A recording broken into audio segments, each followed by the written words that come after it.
Hello, hello, hello, hello, hello. Oi, Gianna. How is everyone on this wonderful, wonderful Saturday? O dia do HEXATOMBE, o dia do show de Psikolera. Psikolera? I have no idea how to pronounce that, but that's okay. Because I don't speak Portuguese for a living every day. Oh, hello, hello, hello. I'm so excited. I am so incredibly excited. I have never been more thankful to be unemployed because this last episode, the first episode, is literally all I've been able to think about for the last week. And oh boy, would that have been bad if I had like real responsibilities. So my sleep schedule has become completely turned around. It is I think I'm working on like a late Brazilian schedule, which is terrible. I've got to sleep at like 1 a.m. in Brazil, which is 5 a.m. here. Oh, and also of course could not do a little rating room stream without trying to represent the show we're all going to today. My favorite, I don't know who your favorite band member is, my favorite Cindy. Her makeup is not great for my eye type, so we're just gonna live with the fact that the connections are all wonky because my eyes are hooded and her eyes are not. But there we are. I am so excited. I'm so excited. Basically, also, in like very, very soon, I'm gonna fill out the lower lip of mine because every single time I like close my mouth, a little bit of it transfers. This is a terrible lip look. I don't know how people do like a split lip because you can't connect your lips. And when I'm wearing lipstick, I'm so used to doing like the little smoosh, smoosh, smoosh together. You can't do it. It goes wrong. Oi, no! Muito bem-vinda! Oh my god, it's been so long. How are you? How are you? Are you excited to watch live today? I am very excited. Obviously, as soon as Cellbit goes live, somebody tell me because the notifications are really bad on Twitch, and even more so when I'm also streaming. So I might not be told, but as soon as it goes live, let me know. We'll rate it, send over, and then I'll be in the Discord like for last episode, in our Discord, and chatting throughout the episode, which was very fun last time. Hold on. Oh, the music has stopped. Let's put something else on. Tal Macabro OST. That's not what that's called. Trilha Sonora. That's what that's called. OST. That's not the right language. It's been so long. No! Look at you all having lives. This is all I've got. Is this... Yeah, okay, I think this is the correct... Is it gonna give me the entire... Hello? Are you gonna... Yes, you are. Perfect! Okay, and what's the... Are we still balanced with sound? I think so. Thank you, Oyagi. Well, let's change over to. There we go. There she is. I'm guessing she's the bass player. That's my call. I have not decided who I think everyone else in the band is, but I want her to be the bass player. And if she's not the bass player, then I want Ale?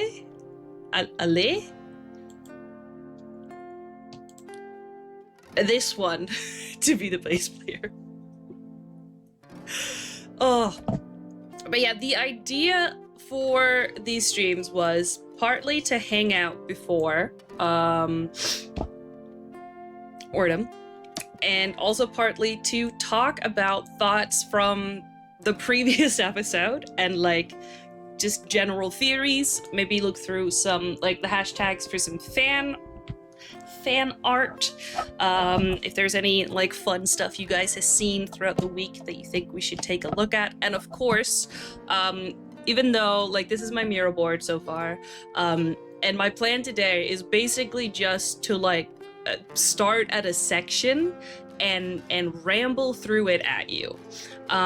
Please feel free to give thoughts on what I'm saying, or if you had any other thoughts or theories or things you noticed from the episode, like let me know. Well, I want to hear your thoughts and your theories as well.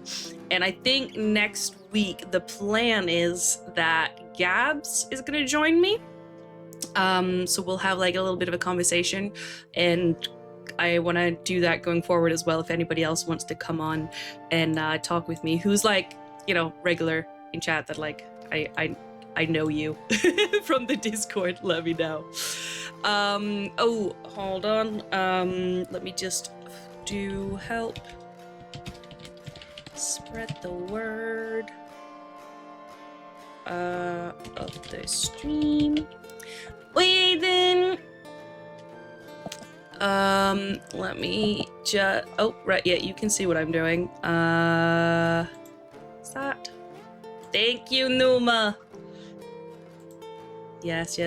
Numa doing what I'm about to ask you guys to potentially do. Also, no spoilers for Osni and Stol. Ew. No. V watched. I didn't watch V. And is that, how do you say watched? Whoa, no, that's on. It's not what I'm here for. V, perfect. Good, we can, oh. Ain't that, oh, well, they'll get it. You know, I'm sure that's understandable. The message is there. No spoilers. Because I have not seen it. But yes, I think, actually, has the lipstick dried a little? Is it fine? Can I? Okay. If it starts getting a mess, I'll fill in the bottom lip as well, because I do need to occasionally close my lips. Okay, let me see if I remember, figure out where to start. I think we start over here.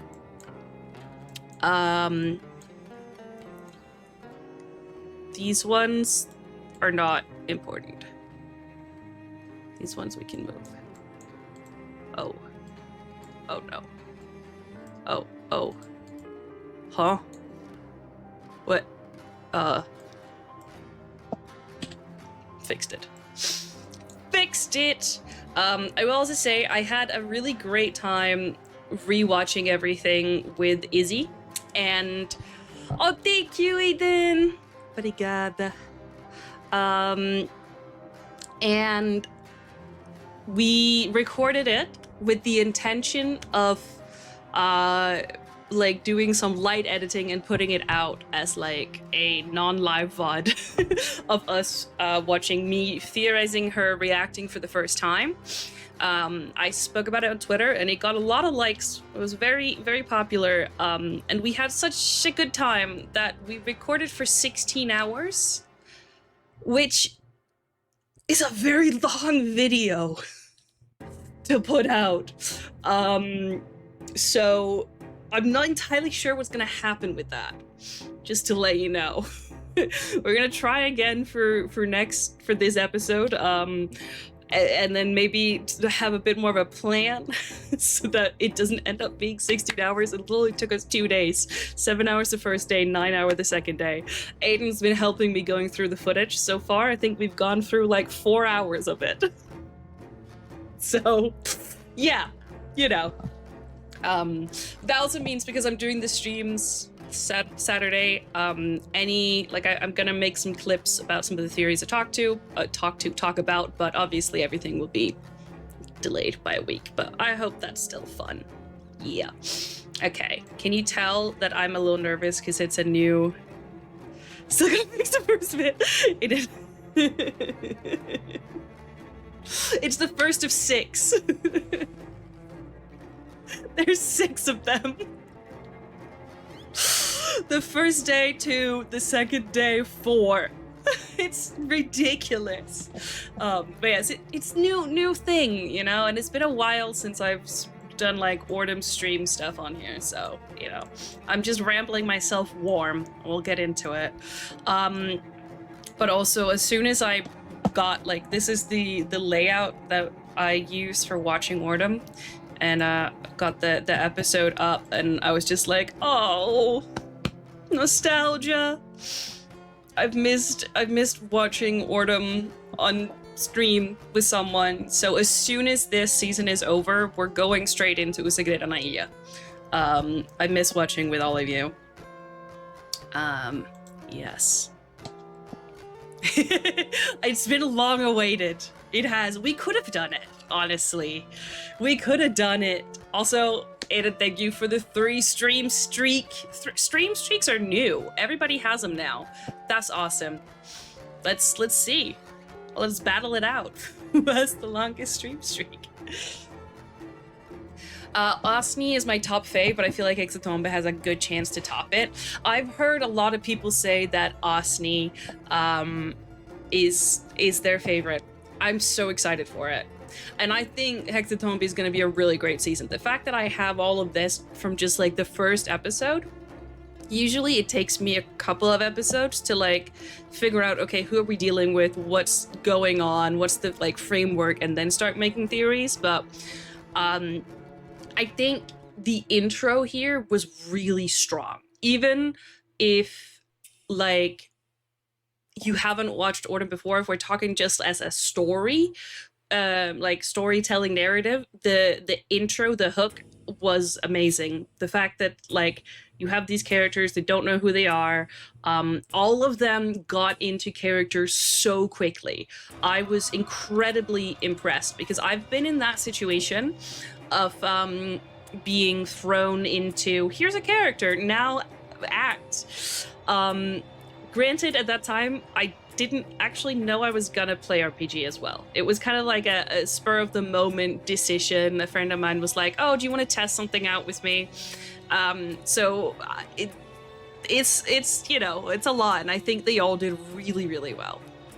And I think of the seasons I've watched, this is definitely the strongest first episode because of like how clear the characterization is and how clear from like literally the first introduction. As soon as we see these pictures, you know, okay, here's at least part of the mystery of what this is going to be about, and it's very clear to understand. We're dealing with people who don't remember who they are, and they're going to have to figure out how to deal with that. And then if all the paranormal stuff kind of gets added on, but that first introduction is enough to get you engaged. And I think it's really cool to see how much Cellbit has grown as a story writer. And I think it's like, I'm glad he took, obviously I haven't seen the other 2 spin-offs, or of the original spin-offs, but yeah, I'm really glad he kind of took the time to explore different ways of putting together a narrative before going into what we assume is going to be the finale of the main storyline with Calamidade Part 2. Let me see. I deserve a way better streak to fix it. I think, Gianna, this is based on like when they rolled it out and I got this stream streak on my channel, maybe. So, but yeah, I think Bea just makes seasons better. I've heard so many people be so excited about Bea. and saying that the other, I forgot her name, because I haven't watched the season, but that the other character she plays is like their favorite character. Sinais do Outro Lado is very good, but I had a couple issues with it when I first watched. Ooh.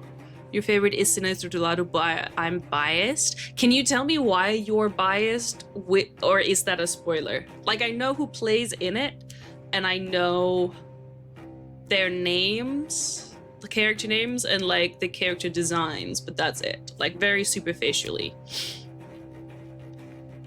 I base my faith a lot on the first episode, first impressions. Uskirania has an amazing one, in my opinion. Yeah, that's what Wisalbus was saying on Serial's stream, that until HEXATOMBE, he had the first episode of Uskirania as his favorite first episode. And now HEXATOMBE was like neck and neck. And I think first episode-wise, this is the strongest I've seen. Oyavi, have fun at the birthday party. Thanks for coming by. All right, so let's get into. It's not a big lore spoiler, but I relate a lot with one of the characters. Okay, my favorite season so far is Disconjurzo, but a lot of that is tied to stream, because it was the first season I streamed with you guys, and it is the first. It had so much real world ties, mythology, history that I could dig into as part of Theorizing, which I really, really love. One of my favorite things is Googling names that come up in Ordem and being like, okay, so where did he take this from? And going down the rabbit holes and trying to see, are there any fun links that can be made? And there's so much of that in Disconjurzo. So I think purely because of the experience I had with watching it, it's my favorite season. I think narrative-wise, like whole narrative-wise, the O Segredo na Floresta has the best storytelling,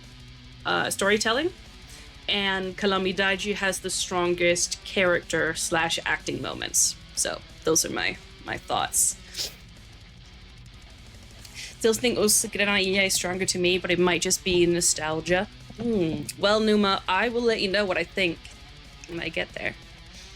I said this before, but I really like how the spin-offs show more different perspectives outside of the main plot. And O Segredo na Ilha also has a specific horror vibe I really enjoy, and also the characters to me are all perfect.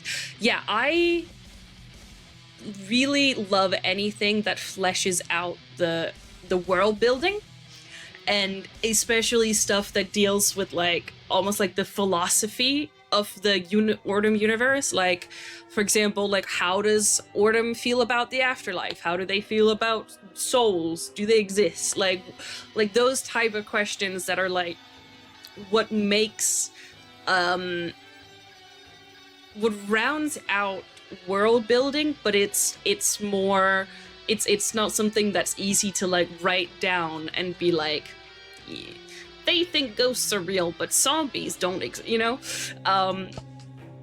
But because it's kind of like the, not like the ethics, but it in the same category as ethics. Like, what is considered normal in this universe? Because obviously it's very similar to ours in like the real world side of it, not the whole paranormal side, but it's not exactly the same. So I think that's very fun. Lattes, thank you for the stream streak. Hell yeah. All right. So speaking of Googling names, I was late to looking into the whole promo stuff for various personal reasons. But I have come after it afterwards. And I think the promo picture that was the most interesting to me was this. The newspaper. Hi, I'm at work, so I can't hear, but I will give you spec. Oi, Tampico. Oi, Tampico. Wait. We can do the thing. Wait, where's my, do you not have a text thing? Hold.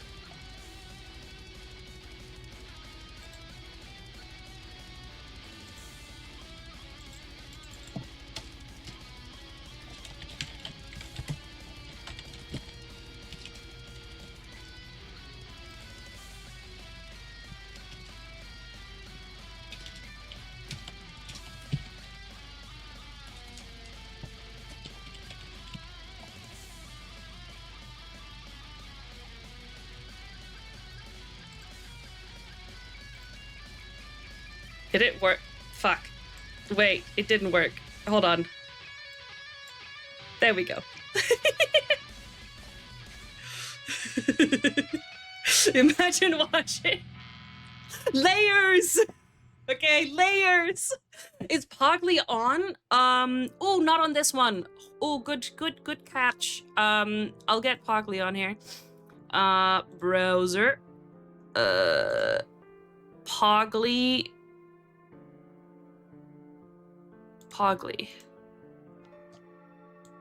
Let me check. Do I have Pogly open? Gee, I have too many fucking things open. I do. Okay, I think the legacy. What do you mean I'm using the legacy version? I'm using the version you gave me. What? What? Gianna, I see you. Does chat see Pogly? Okay. Oh, okay. Well, I don't have time to deal with that. It works! Perfect. Okay, let me... Okay, good. Gianna, you are now able to create chaos. Numa, if you go into the mod chat on Discord, there's the information for Pogly if you too want to cause chaos. Or DM Gianna, she'll help you. There we go.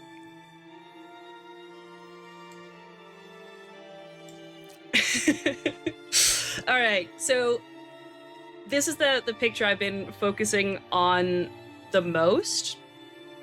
Oh, speaking of hold, chat, if anybody wants to give me an idea for what a hold emote could look like, I'd be so thankful. Because in my mind, it's like a hold, but obviously this is associated with cinema.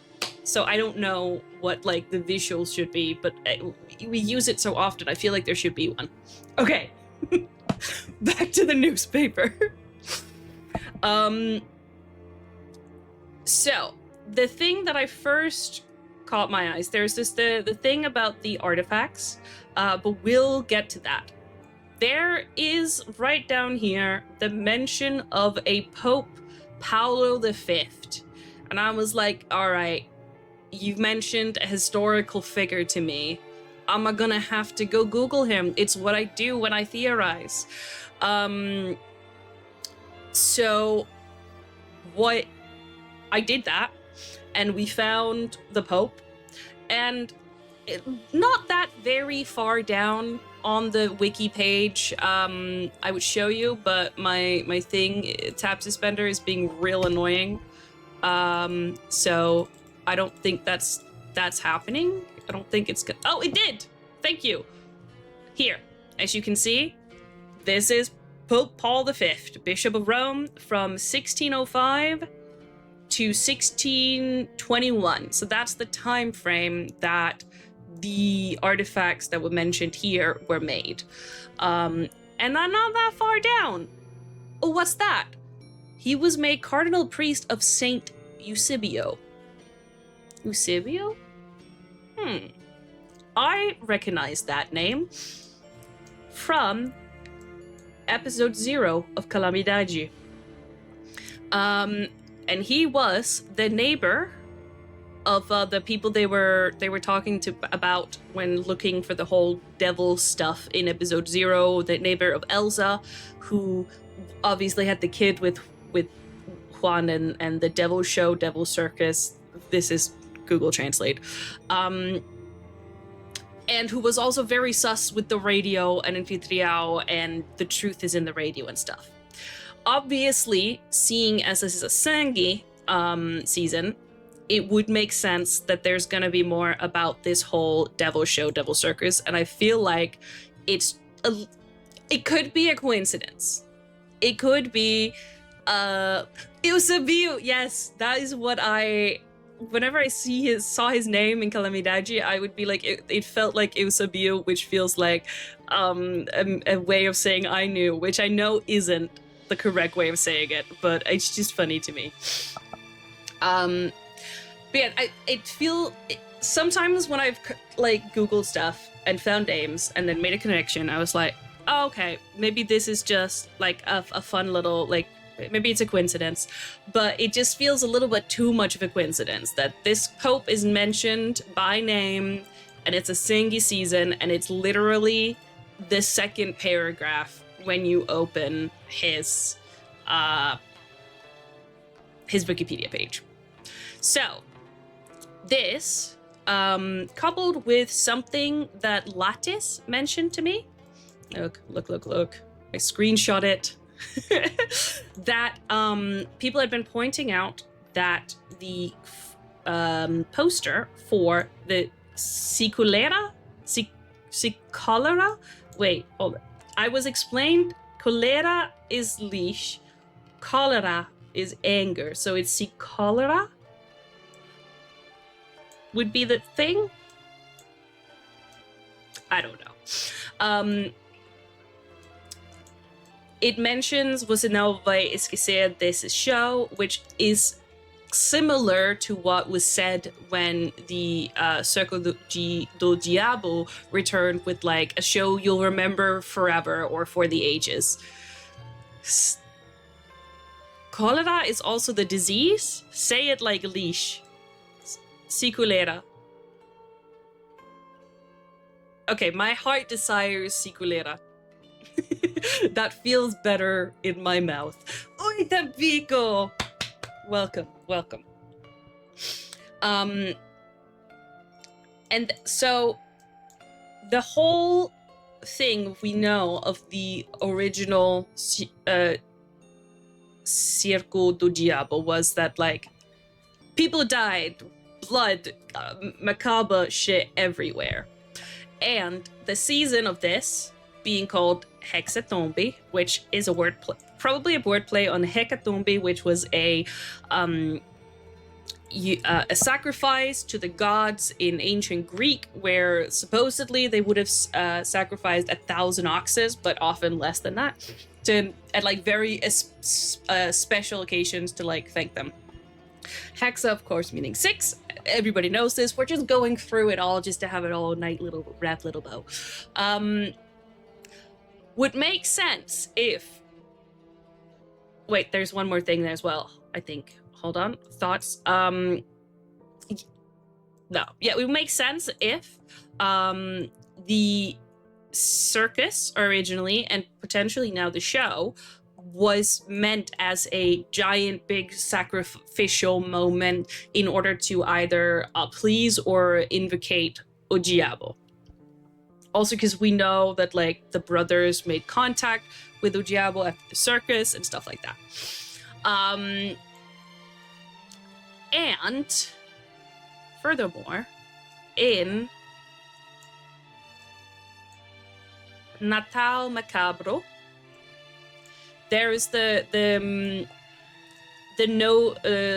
mention of something being a preparation for something bigger, and of course in the intro speech Cellbit gave, speaking about something big is returning. So basically, I'm thinking that the show tonight that we're all going to willingly, despite knowing this, because that's what the paranormal does to you. It makes you run into the danger that's screaming at you, you're gonna die. Because you just kind of have to know, you know? You have to know. And I think it's gonna be a giant, big old massacre.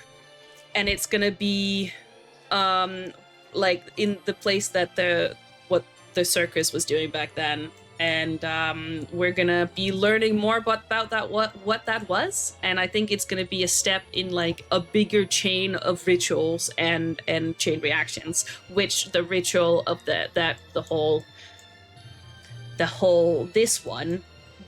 coffin memory weird shit is also a part of. All right, That was thought number one.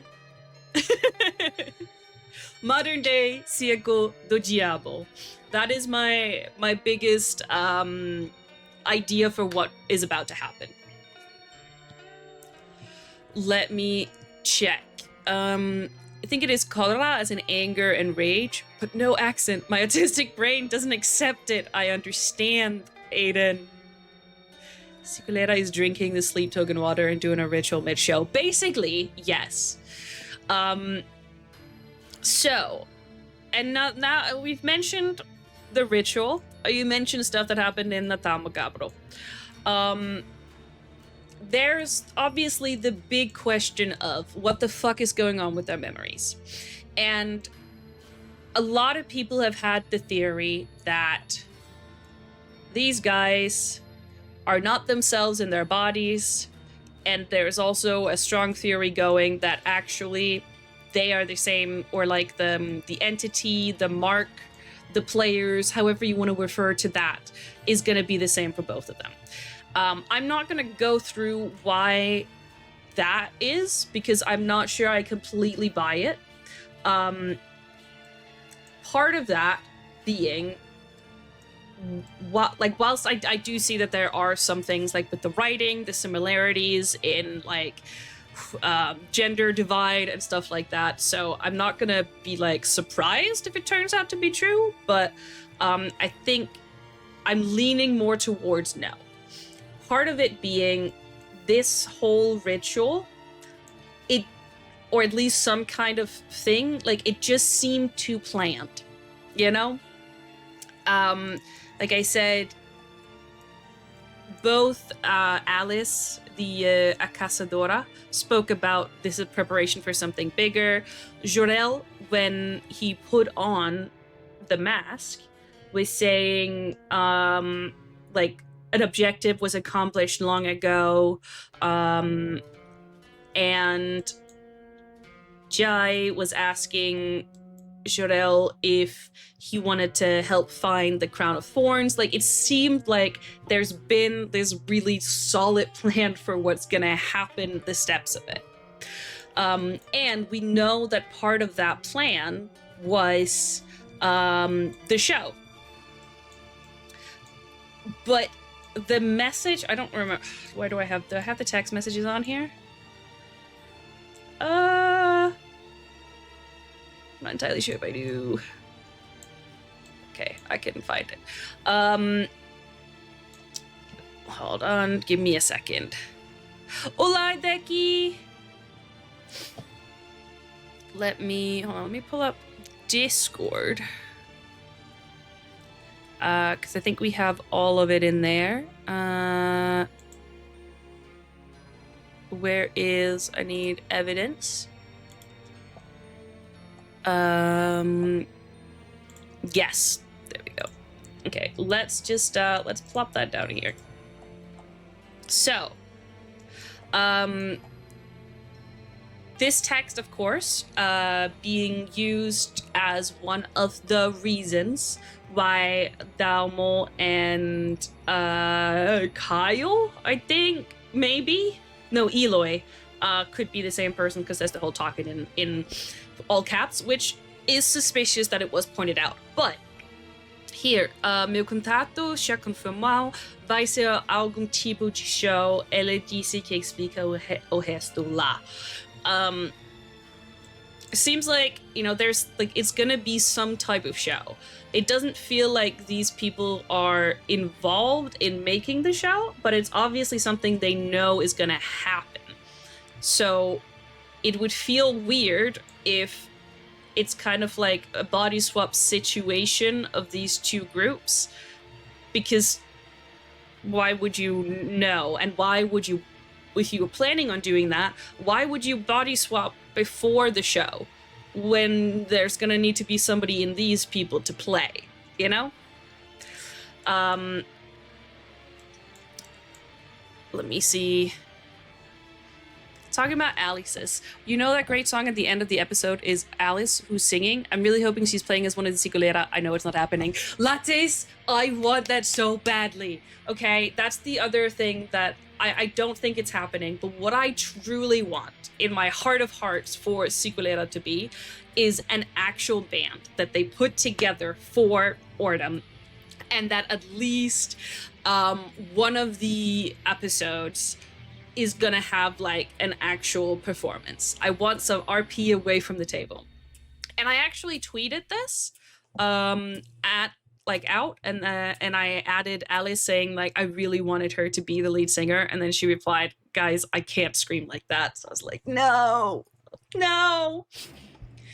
Hello, Diver Guy. We are going through theories for, this is your first time here. Do you know Ordem Paranormal and HEXATOMBE?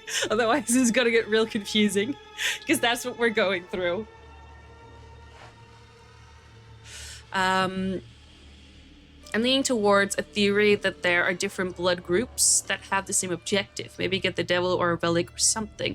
And each member of that group has to represent a different human sense. Like a coven with their similarities and parallels with the band. I'm not really thinking they're going to play as the band. Right, okay. Ordem, yes. Can someone give a really quick primer? What's happening? Ordem Paranormal is an RPG with a lot it's Brazilian, so it's in Portuguese, and it has a lot of really cool paranormal and investigative themes. A new season has just begun. Episode 1 happened last Saturday. Episode 2 is happening today, and I'm basically going through some of the things that happened in episode 1 and theorizing about what's going to happen going forward and like what it means. It's very cool. If you're interested in TTRPG, like tabletop roleplay, live actual plays, and you don't mind subtitles and anything paranormal and like investigative, that kind of stuff, honestly, I would recommend checking it out. Like I said, a new season has just begun. Everything's on YouTube. If you search up Ordem Paranormal, it's very cool, but also amazing. No, it's really good. I'm obviously not Brazilian. Most people in chat right now are. And if you have like any questions about something, everyone will be happy to answer it. And if somebody wants to drop a link to the Ordem, well, actually, I have the first episode right here. This is the first episode. It's also the channel that it's on, Ordem Paranormal. Some of the earliest seasons have subtitles in English, and I watch with automatic auto-translated subtitles for these ones, for the later ones. But it's very, very good. Aiden, I wanted to ask a bit more about what you were saying. Does that mean you're kind of leaning into the theory I've seen of like each of these people representing like a different group, or what's, if you wanna expand a little? I do think we're dealing with different group, like that there are more than one group involved. For example, I think that both the police officers are incredibly sus. But let's start with Elisabella, which is also just a weird name. Henry Master, thank you for following. Muito obrigado por seguir.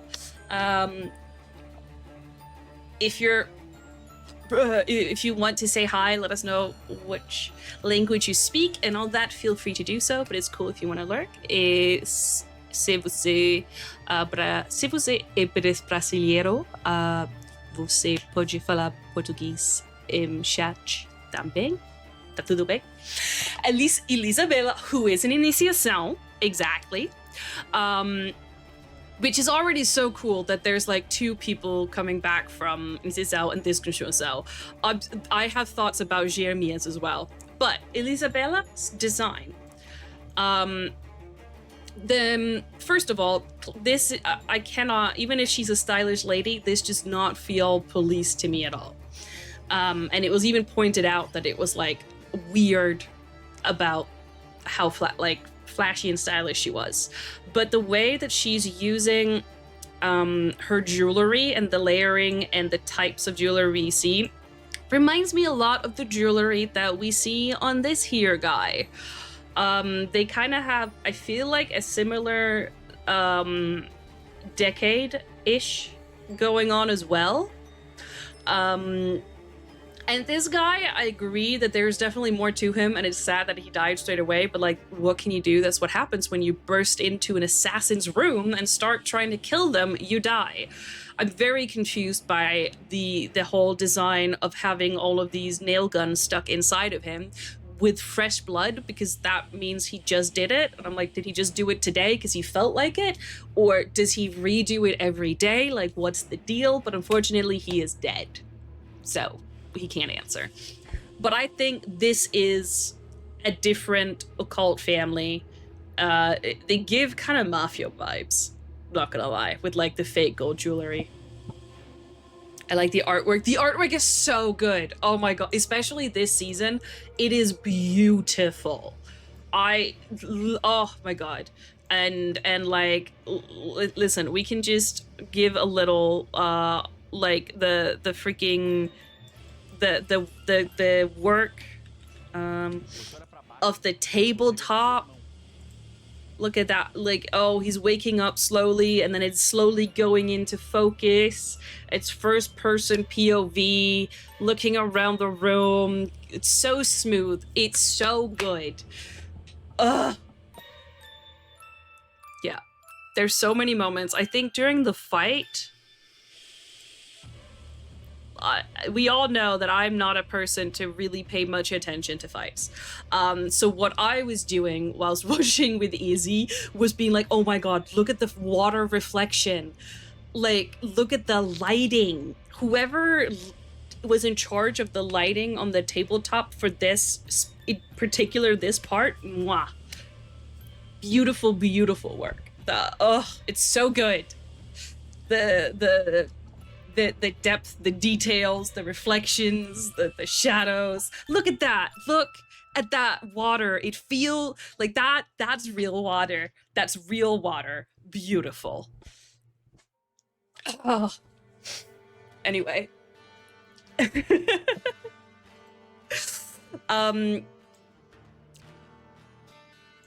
Matt's work is amazing. He lives up to his name, Cinema Gratch. You know? But yeah, back to these two.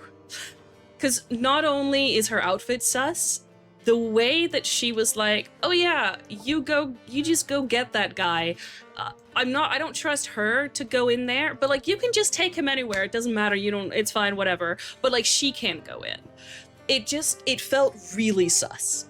Incredibly sus. In general, I will say, there is something about timing and how easy it is for the protagonists to get where it seems like somebody wants them to be.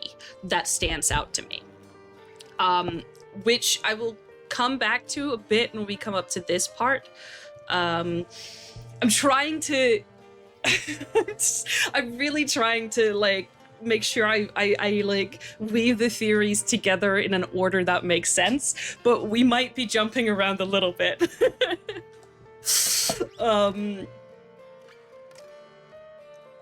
But yeah, I think we'll put a pin in that. I'll just hold on. I'll just make a little note up here. Timing destiny, just so that I don't forget. Great. And we misspell it. Yeah, because I'm happy to go into Cleo now.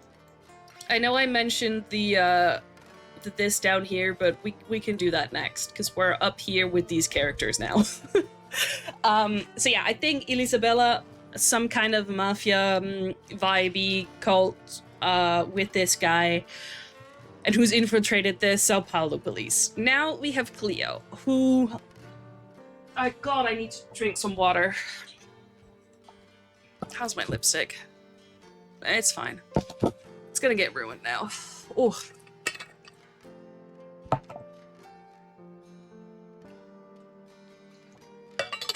Ugh. Okay. I got Cleo, my dear Cleo, you confuse me such. Because... Lattes, I'm gonna need you to explain what Fahia means. Before I can answer.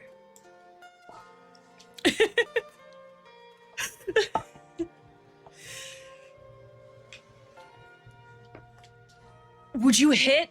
Oh, no, I would not.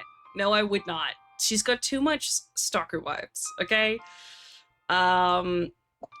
No, I would not. Also, she's a cop. I mean, yeah.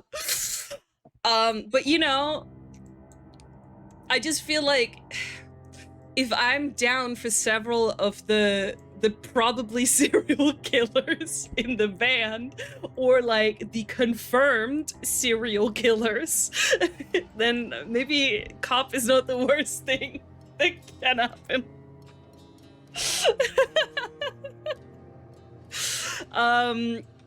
Here on the Malfunctioninggames channel, we can excuse the crimes of fictional paranormal serial killers, but we cannot excuse the crimes of fictional cops.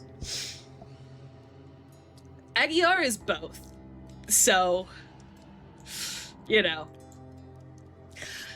There is a world with my dear Cleo where I can both see her as a occult person or a wise, concerned cop. Oi, Pedro. Either way, her behavior is sus.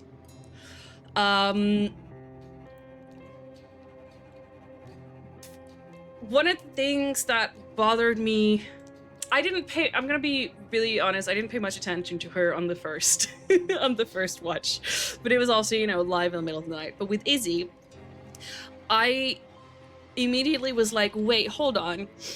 You show up at the police station after getting an urgent call telling you to get to Sao Paulo, but you're surprised that the guy that the call was about is at the station because you think he was still at work. And also, not only was it an urgent call and you went to the station where you didn't know the guy that you were looking for would be, you stopped on the way to get donuts and put them down on your table before approaching the door of the office of the guy who you assumed wouldn't be there because he would be on vacation, and he was the one that you needed to bring to Sao Paulo. That doesn't make sense to me. Like, if there's an urgent call, why are you doing all those steps? I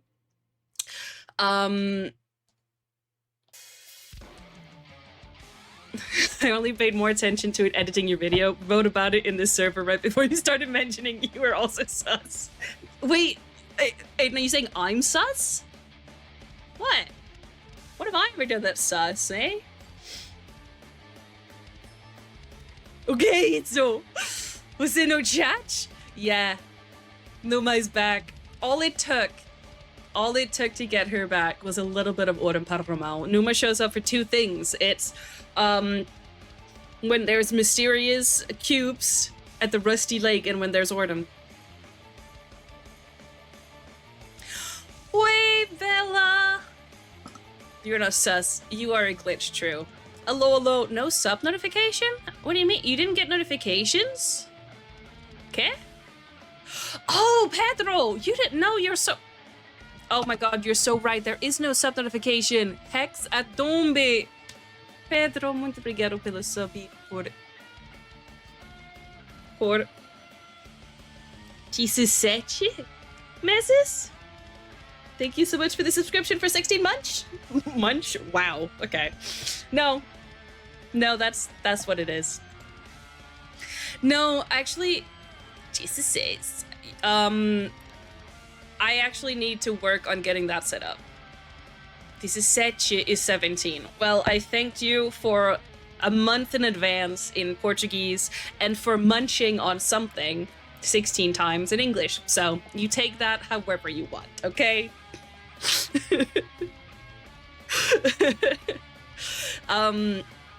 But I will look into that because at some point I'm gonna work with Gianna to set up text-to-speech stuff in general with StreamerBot.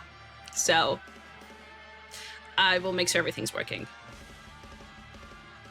I give one prediction for today's episode. Everyone, quick first thing that comes to mind. I think the show will be a blood. As I've already gone through this. I think the show will be a bloodbath, a blood massacre part for a ritual, or at least that's the intention. There will be blood. I think Labirinto and Aguiar will kiss. I think that will happen. I don't think that will happen today. Question is, Pedro, do you think the players will act it out? Because I'm 50-50 on it. There's part of me that feels like they would be like, fuck it, we're going all the way. Thank you, Bella. I noticed your makeup, it's amazing. And can the TTS bot be Gizmo popping up and moving his mouth? Aiden, you think Jenna and I have not already been talking about that? She's been looking into it for a while. We might need some drawings of Gizmo doing that at some point. My prediction is awesome music. That's just a given. It's gonna happen no matter what. I think they will kiss on top of Bea like the movie challenges. Yes. They will embrace each other around her so she is in the middle. I honestly hope for Bea's sake that they've switched spots next time. All their scenes happen through her. Oh.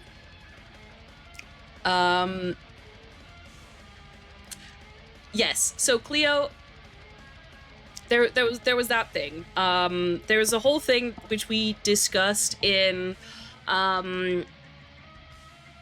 Discord as well about whether or not it was weird that Aguiar was sent out in the Tal Macabro at all, if he should have been on leave or not, and if Cleo would know about it.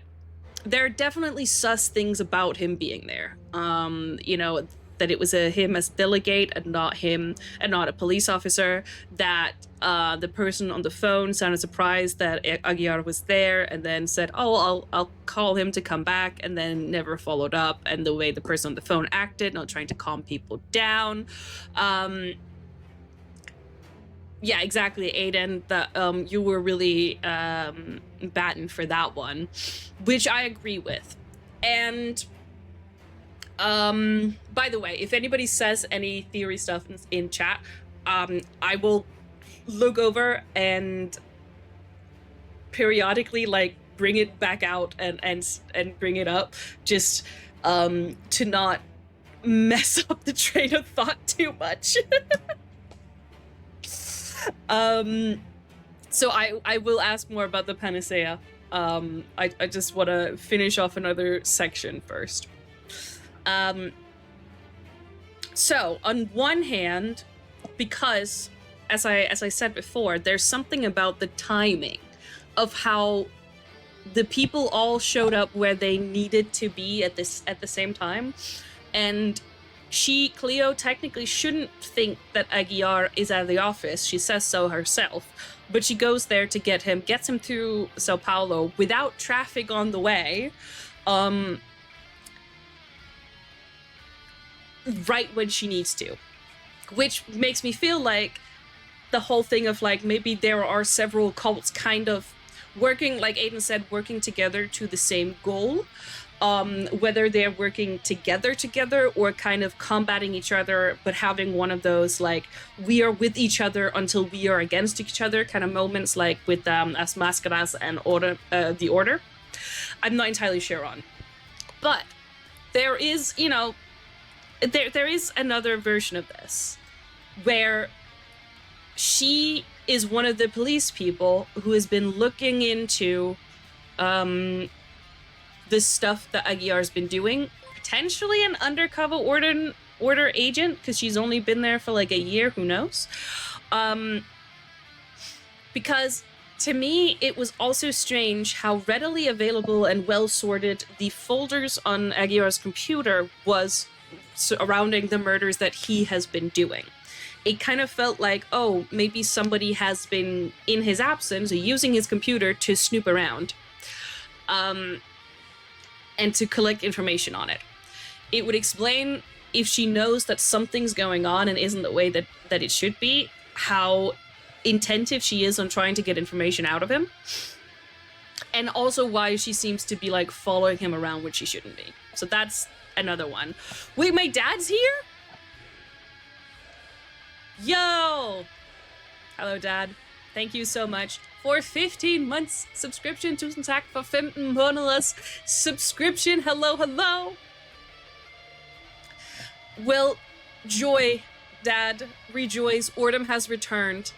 We are discussing stuff that happened in the first episode, which was streamed live last Saturday.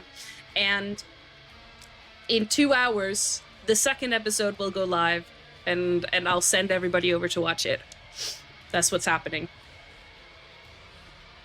I think the fact that they were kind of in a romantic situation is also super convenient for her. True. Also, could be a lie. If the dude doesn't remember anything, it could easily have been said to be like trying to see if he would catch her out on it. And then when he, like, bringing up things that she knows aren't real, and then trying to see if he says otherwise to confirm what's going on with his memory. That's kind of what I was thinking about it. If she is like undercover cop, not another type of paranormal, it would maybe also explain why Isabella is like, no, you can't go with him. Because I do think whatever is going on with this ritual and the larger thing that has been working towards with all the occultists, I think it's something that the Order, or at the very least Agatha, wants to see through and then intercept and turn into something the Order can use, or derail at the last minute. So it wouldn't surprise me if they were also working towards making this happen. And now I'll have a look through chat.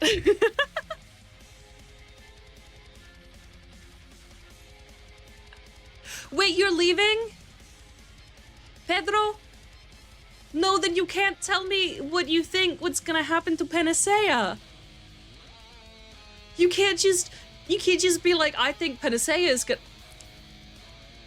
Next time, Pedro, let me know. So next time, I've spoken to Gabs about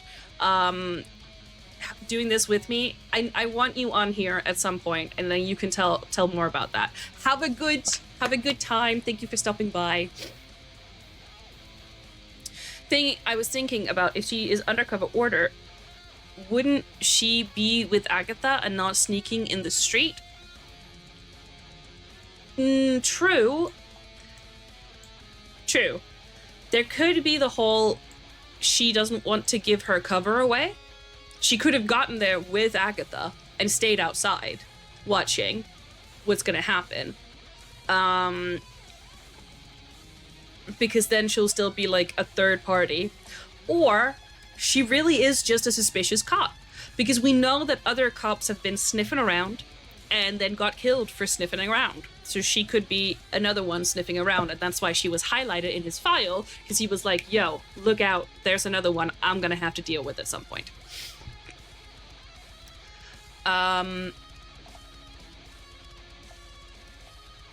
Nice. I'm gonna take some more sips of water.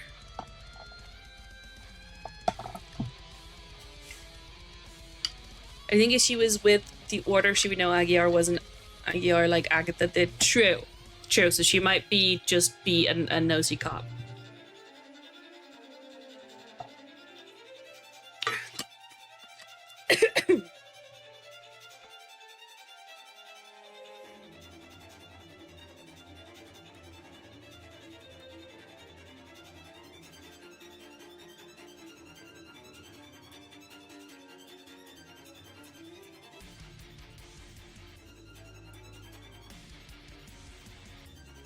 Okay. So let's stay up here and just go with Jeremias. And a little fun fact about Manuela here. So many people are having birthdays, holy shit. Bella and Pedro, Abby's off to a birthday party, Hideki's doing birthday stuff. It is really the birthday month. That is so fair, Hideki. Thank you for being here. I hope it becomes a really good birthday gift.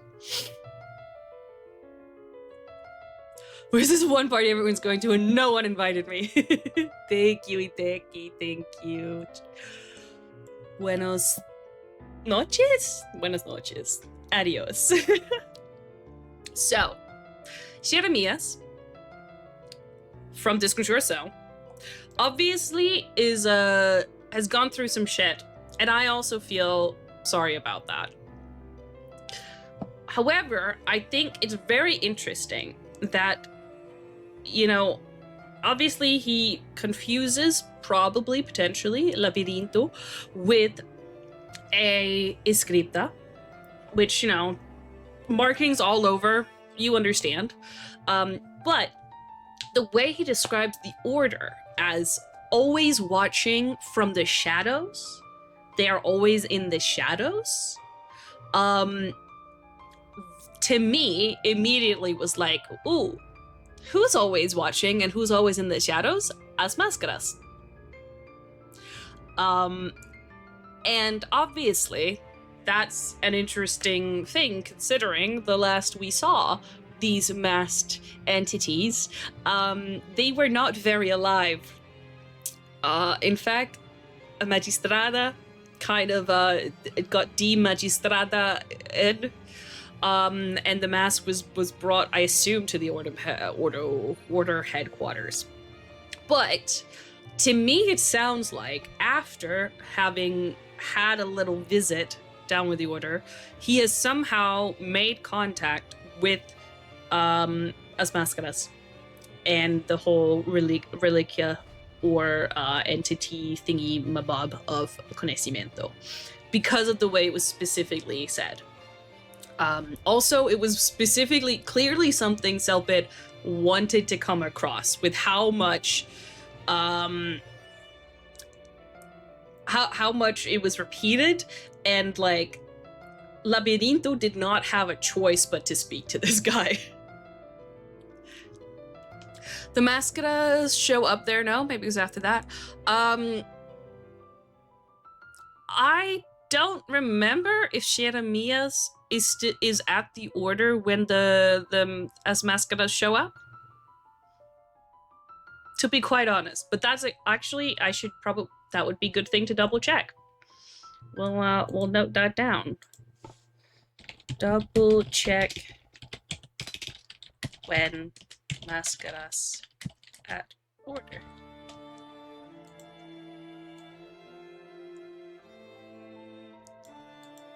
Yeah, I don't remember if he's gone or not at that point. Because I think no.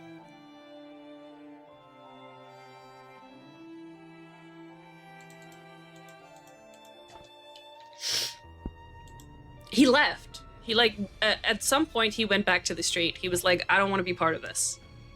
And I think he's somehow gotten to become more part of this. And that makes me think that maybe we're gonna get... And he wouldn't remember anyway, very true. So actually I'm gonna delete that. I think that maybe we're gonna get some info on them.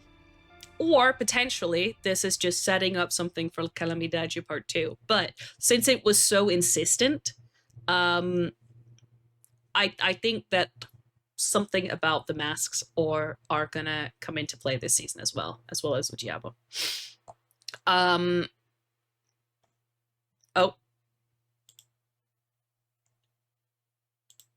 No. Music.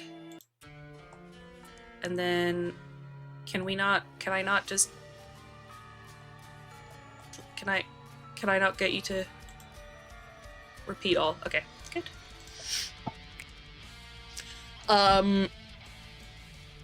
Yes. And then just an extra little heartbreaking fun fact about Manuela here, who probably has cancer, is that the axolotl is currently being investigated as a potential way forward for cancer treatments because their cells are incredibly good at mutations to the point where axolotls pretty much never have cancer because they fix themselves so fast. And when they're little babies, they will just eat each other's like arms and legs without any problem because they can grow new ones. So there's something both incredibly like heartbreaking but also hopeful at the same time about this little girl going through this terrible thing and then making her entire world be surrounded by these little creatures who, one, can do the thing that her body can't, and two, potentially holds the key to the cure of something that could save her. So I just wanted to impart that little wisdom on you.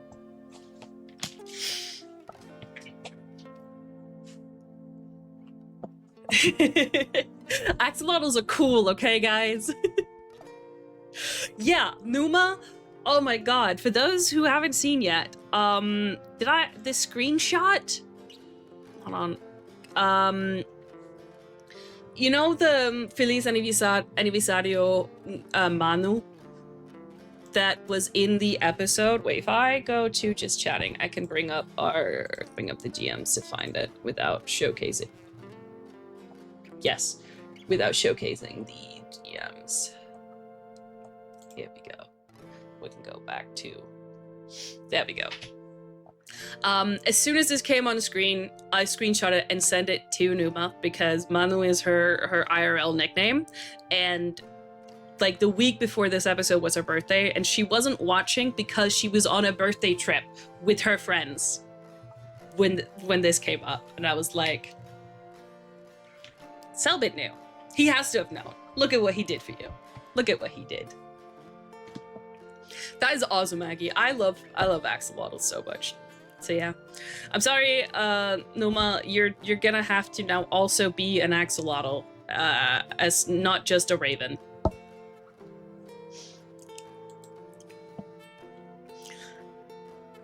Exochino is the man of the adventure equivalent in Orb's universe. That'll be my next series. Please, for my ashes.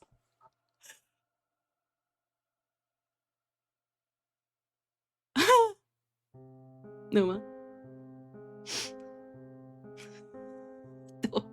Don't manifest this.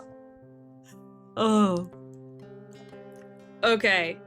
Let's see. Where did we get to in this?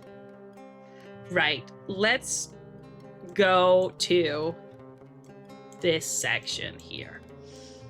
Which, I mean, I've tweeted about some of these stuff. I've spoken on the Discord about some of this stuff. So, you know, if you hear me repeat stuff,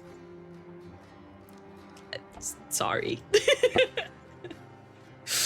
When I die, feed my ashes to deer. Aiden, I would never dream of doing anything else. And if you die before making a will, at least you'll have this VOD. I'll find a way to get this section to your family so that they know, legally binding, what your desire was. Okay, so my asses, ashes. The coffin, the symbol, the lost memories. What's going on?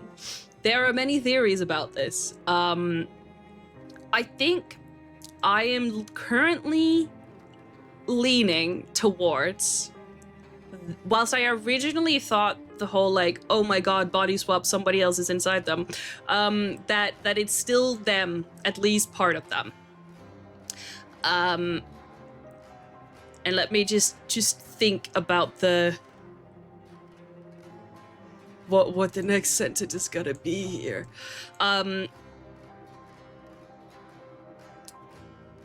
It partly because, and you know, I don't know if I can trust what is written inside of it, but according to the wiki, the sigils do translate to save knowledge, or it's in Portuguese because this is automatically translated.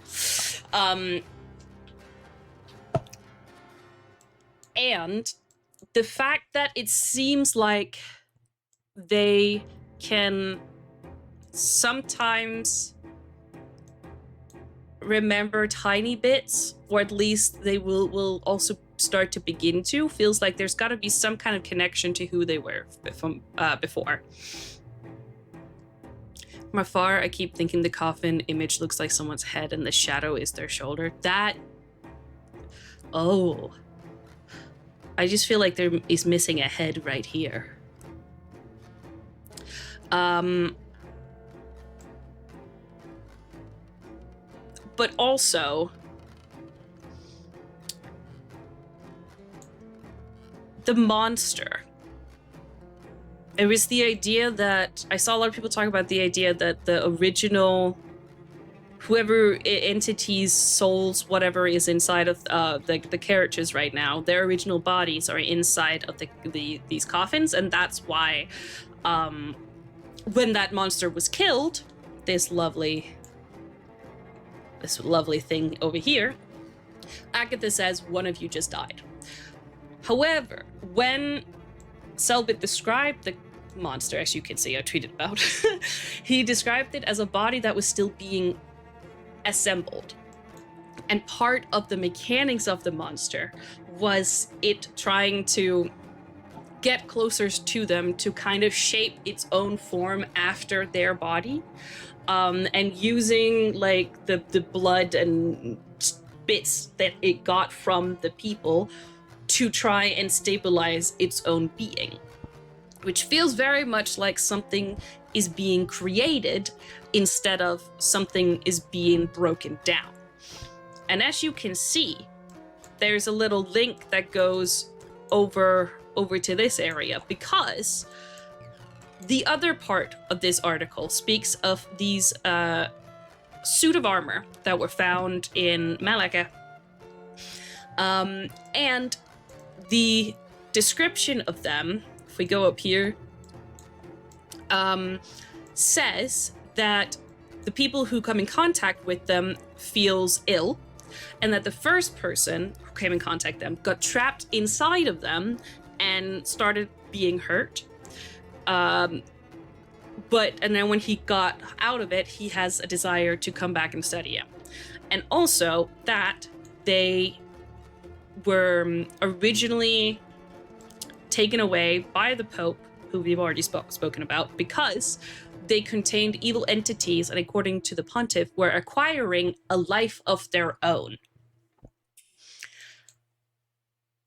And this whole like, oh, suddenly there's a life of their own coming, the fact that this creature is trying to be born or be a thing, I think in the end, Cellbit says you killed what never was, because it never had the chance to be. I think that whilst, yes, it might still need some kind of like thing that got trapped in there, I think that instead of it being fully a person being trapped and kept in there, and that's why they died, because now their original body is gone, I think something is being created, and whatever is created needs a link to something, a consciousness that is living, and potentially memories from there, and that's why there's a link to each of the people. And the whole don't open thing is because, well, it wasn't done cooking. If you open it too soon, it breaks. Making new bodies for them, exactly. And maybe they couldn't take out their consciousness out of their bodies while their bodies were still alive, so the ritual disassembles and reassembles it so they can come back later. Yeah, I'm not entirely sure what I think is being created there, but I think it's something that could either help in invocating the devil, and perhaps what Agatha thinks could be turned to the advantage of the Order to take down Diabo. Also, Cellbit described the monster as a mixture of memories and flesh.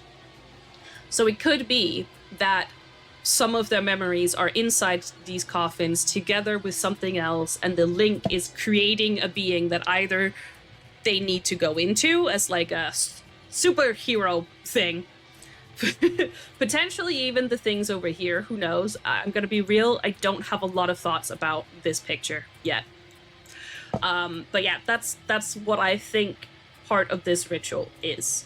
It has been pointed out that it looks like the knowledge passing and the possession image ritual. I think there's too many differences for it to be either of them, but I think there's enough similarities that we can definitely conclude that it's in the same category, same family of rituals, which could be a mixture of the two, possession and knowledge passing into a new being, a new creation.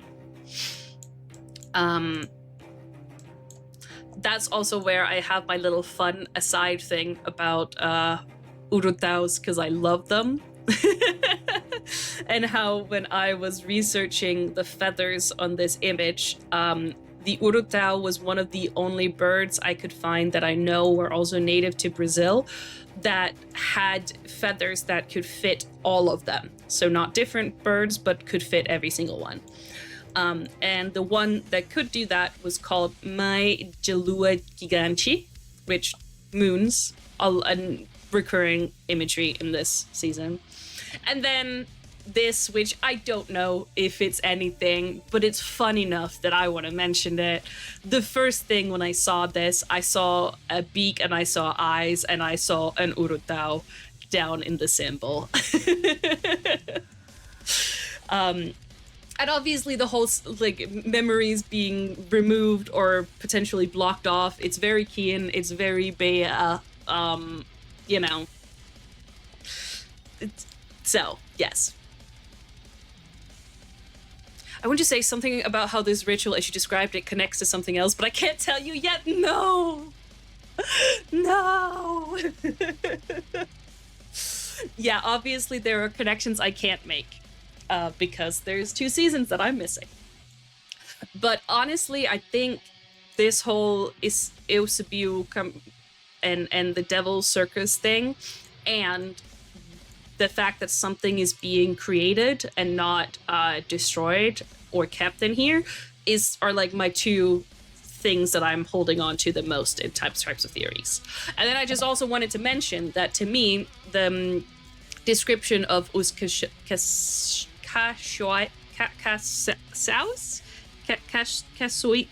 Izzy explained this to me. Kashuis. The Devil's Coffins reminded me of these as well, because the other games in Calamidaji we could already draw a connection to in terms of how they function to other things we'd seen from the elements in the seasons, but I couldn't draw a connection to something with the devil and coffins and blood, and I think this may be referencing this. Kai Shoins. Shines. Kai Shines. Shoins. Kashoins. Kai Shoins. I will learn for next time.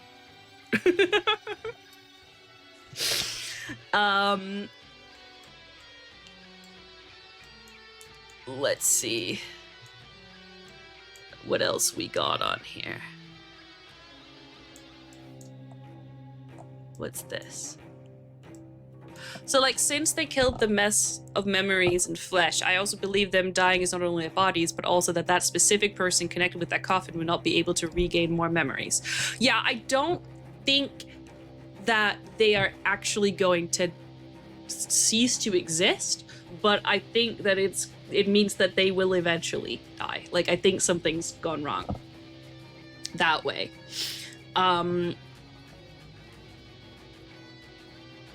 This has been confirmed that you know, there is a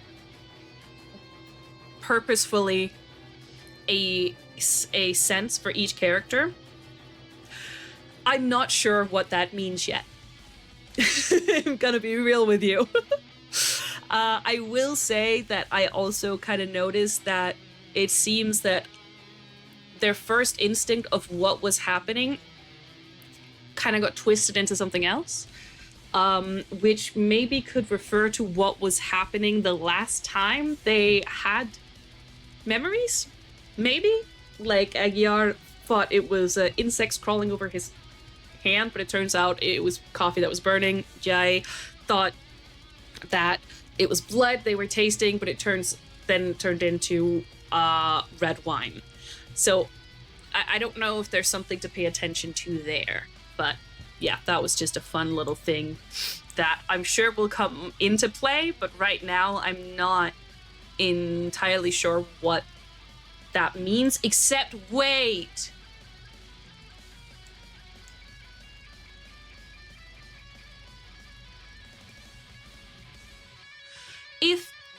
If something is being created, could it be that there has to be 5 of them because whatever connection they have with whatever is being created, it's like taking one of the senses from each of them?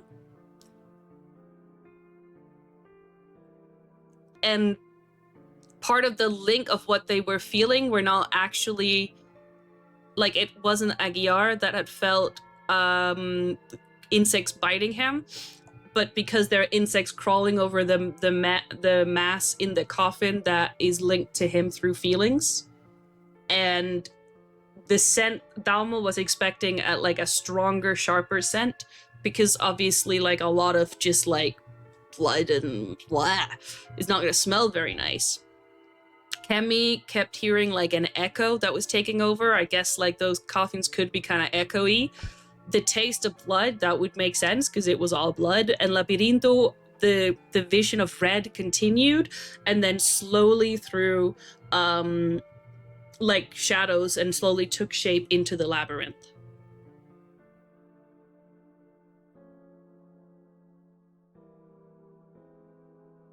So maybe somehow the fact that each of them are connected to a sense could be because of the thing that's being created.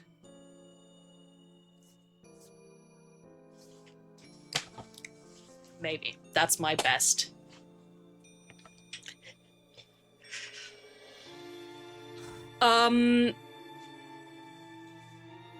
Fuck. Do you guys remember what were all the attacks on the monster? Could each coffin creature attack? Oh, somebody posted. Did I not just... Wait, was that in... Maybe in Avi's?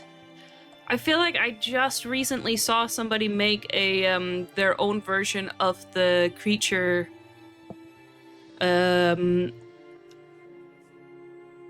page, because I am the wrong person to ask. I remember that they were one of them bit. No, one of them. There was only one. I know that it bit at some point to try. I think to try and get blood to bring into its own thing. But maybe we can look at it if I can find it.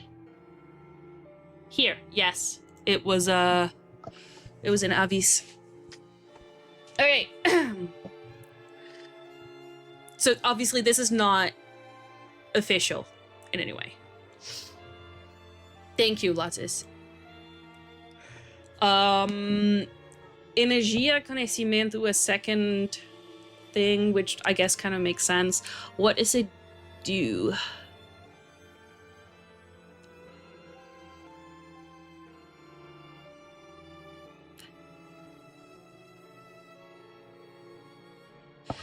Okay, yeah, it just says consumir corpo.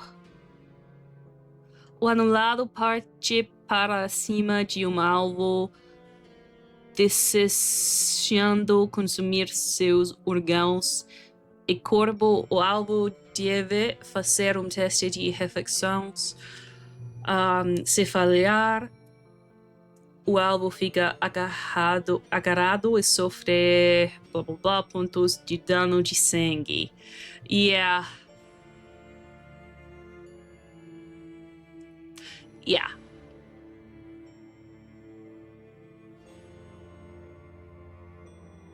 Which, I mean, if you want to, you could take the consuming thing as a link to taste and biting. And like Jay was tasting blood.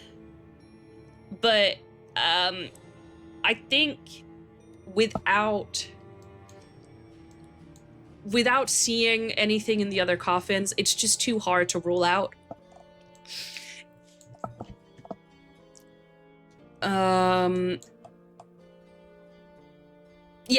Touch. I should have said touch and not feeling. But that's, you know, sometimes we do we use the wrong words. So I don't really know.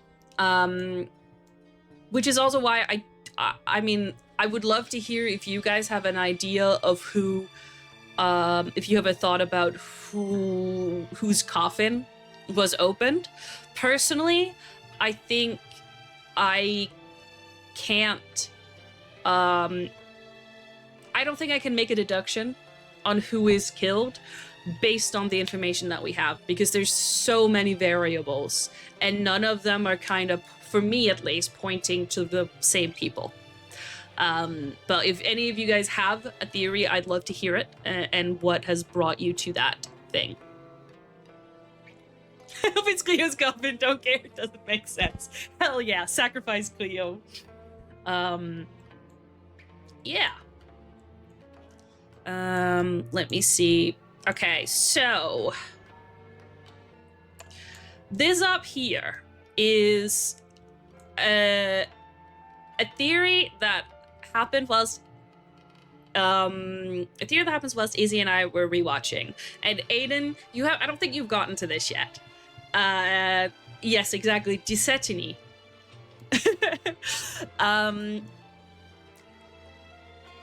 But we were really excited about it whilst Aguiar and Diabo was being introduced. And we were like so certain that we found something, and something really cool. And then, as it didn't quite happen much with Kemi, and like basically not at all with Labirinto, and not at all with Jae, as the episode went on, we were like, maybe we read too much into it. Maybe it actually just was nothing after all. But it's still like a cool, it would be a cool like story mechanic if it is true. So I will talk about it, and I think I will clip that section of the react and like put it out to see what other people think. But like, I don't believe in it quite as much right now. I think I'm gonna have to see what happens in the next episode. So yeah, and that's kind of what I remember you two saying the memories are tied to senses rather than actual recallings, and that's kind of what got turned into this theory. I still believe in that though. Like, if this isn't a thing that I'm gonna explain to you, then for sure I will point out that none of the things they remember are actual memories. They remember feelings about something, but they get very few facts. Like when Aguiar sees the axe, he's like, you feel frustrated and angry, it should be there like it always was. So he gets the fact that it's always there, but it's the emotions that matter. He doesn't get told, oh, you remember slamming this into people's heads. And when he for example, when he's looking at the files of the murders that he's committed, there's nothing. So it's very much tied to emotions. Izzy, we're talking about the thing. Thank you. I'm talking about the thing, and I'm adding a little bit to it. And I just told them that we were really excited about this theory, and then by the end of it, we were like, okay, maybe it's just a maybe thing, but regardless, I'm gonna talk about it. Ladis, would you say, like, it means nothing, but Cellbit says that a creature and Labirinto were connected or something like that. I don't know it. Calligrapho was super unlucky and chose his own coughing, or where Cellbit said means nothing. Yeah, I think that's the strongest I have as well, is that there was a connection there. But part of me is also like, I kind of feel like that connection could have been made with anybody who opened it. I don't know. But I think that's the closest I can say to ruling something out.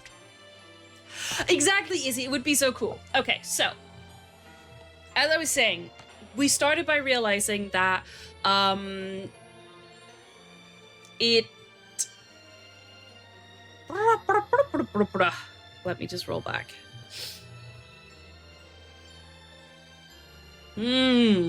Actually, let's finish this thought, and then actually let me tell you a little bit about Labirinto as well, and then we'll go into it. Let's go down to Labirinto. Where are you at, bro? The creature only tried to merge with Labirinto. If I remember correctly, it attacked the others with different stuff. No, but if it's Labirinto, they better not take him out. I'm sorry. I love him.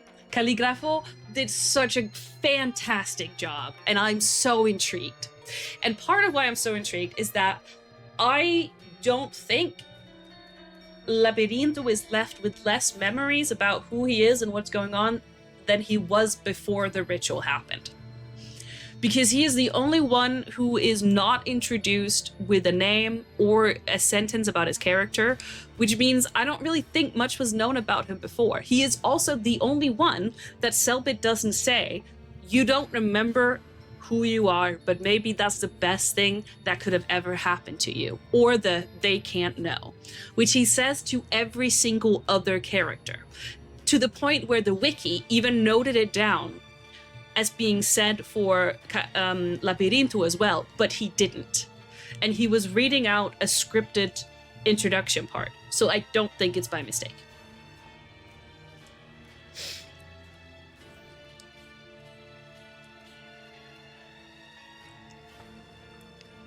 Could have been it was just a short combat. Yes, I agree with that, Gianna, as well. I don't think the person who's inside Labirinto died, so the Labirinto we know will continue.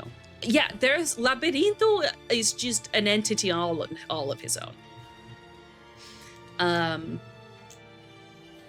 I think kind of he remembers what he's always remembered. He was also the only one who wasn't told that he was confused by where he was. Like, it didn't seem weird to him that he was in a prison cell. And also, he has seen the labyrinth before, and he remembers that. Unlike the others who don't remember seeing, like, Aguiar doesn't remember seeing the murders he's done. Cammy didn't, use deductive powers to figure out that the victims, like, the pictures on the board in her room were people she killed. It wasn't like you remember killing them. Whereas Labirinto, it was like you were, and then you see, what was it? Wait, I've written it down.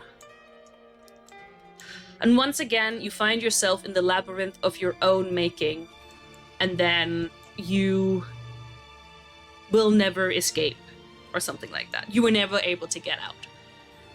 Which feels like this is familiar to him.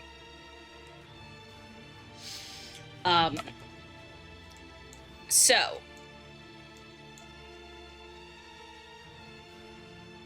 let me do this theory. So, we mentioned those that the whole the memories that came back were more like emotion tied to something that then gave him a little bit of information. And during several of those moments, it was like Cellbit changed the way he narrated it. Suddenly, and then suddenly switched back. I've noted down all the moments here that we kind of identified, and there's the pattern that was lowering the voice, making it more rough, looking down physically, trying most of the time to keep direct eye contact with the person. So like going from this to like a this. And that the thing that was said was almost like a message to the character. Either it could have been their like parts of their internal thoughts of what they remember coming back, such as like they can't know, you deserve this greatness, being like the Dalmo thinks I deserve this greatness. But it kind of almost felt like that there was a different entity speaking through Cellbit / speaking through the narrator, directly telling the character this and trying to influence them to think about themselves or the world in a particular way. And yes, even Sirial noticed straight away with himself. And he even asked later, like, oh, does this bring up anything for me? So I don't know if he was thinking what Izzy and I were thinking, or if he just noticed, wait, you're saying something differently sometimes. There's something here. Wait, I was on my way down here. Why was I on my way down here? Oh, yeah. Exactly, that does make sense. And we explain more specific memories, like this 17 seconds thing. Also, these moments, it happens more for Aguiar and Dalmo, a tiny bit for Kemi, not at all for Jae. And there's a couple of moments that we couldn't quite agree on if they were or were not in that category. Because sometimes, you know, he's gonna go into that voice register to describe when something macabre is happening. But those moments that we did identify, they match up with the sentence about who they were here. Which, again, could either be old destiny coming through, or it could be that these cards, these defining things, are written by that entity. And that's also what makes Labirinto stand out, because that entity didn't know anything about him. Because if this is completely out of game, above table, the writers would know what the name was and the sentence was for Labirinto, you know?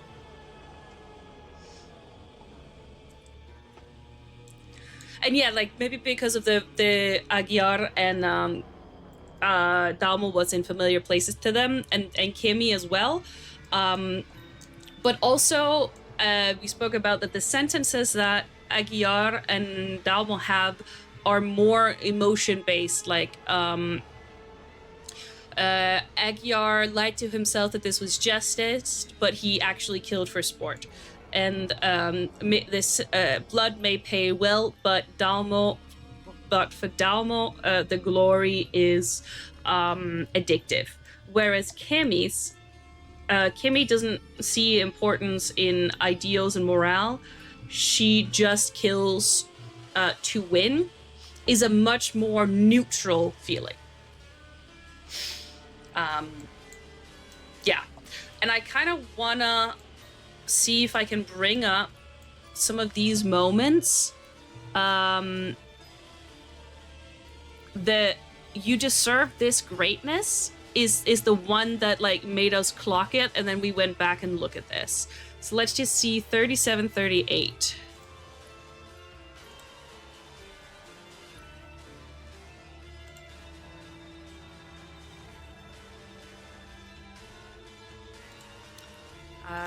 If we do that, and then Se ele tá pegando o dinheiro do tesouro ou só colocando mais ainda no baú. A pintura parece ser original, feita com materiais caros e tá bem preservada. Você merece essa grandeza.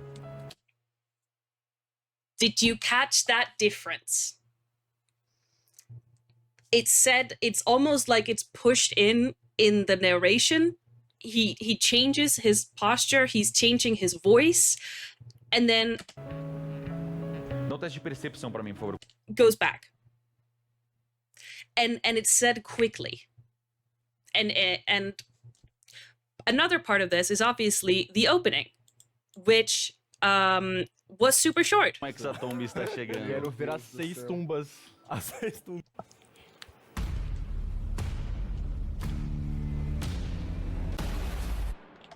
Where something is starting and then something else pushes through and intercepts. And I think that's like a general theme for the season. It's like a whole different voice. You can sort of see different layer. Exactly. And it is like as soon as we started noticing this, it was like obvious, except it kind of only happened to the first 2 ones. Kimmy's were a little less, and then nothing like it for the rest of the episode. So I'm like, I don't know if it's just like he didn't, if it is a thing, he didn't want to like lay it on too thick, and it's going to be sprinkled in throughout until it like comes up to the surface, or if it was more like, oh, Dalmo and Aguiar's internal voice is just more aggressive. This one, the photo thing, let's watch that as well, because there's 2 there.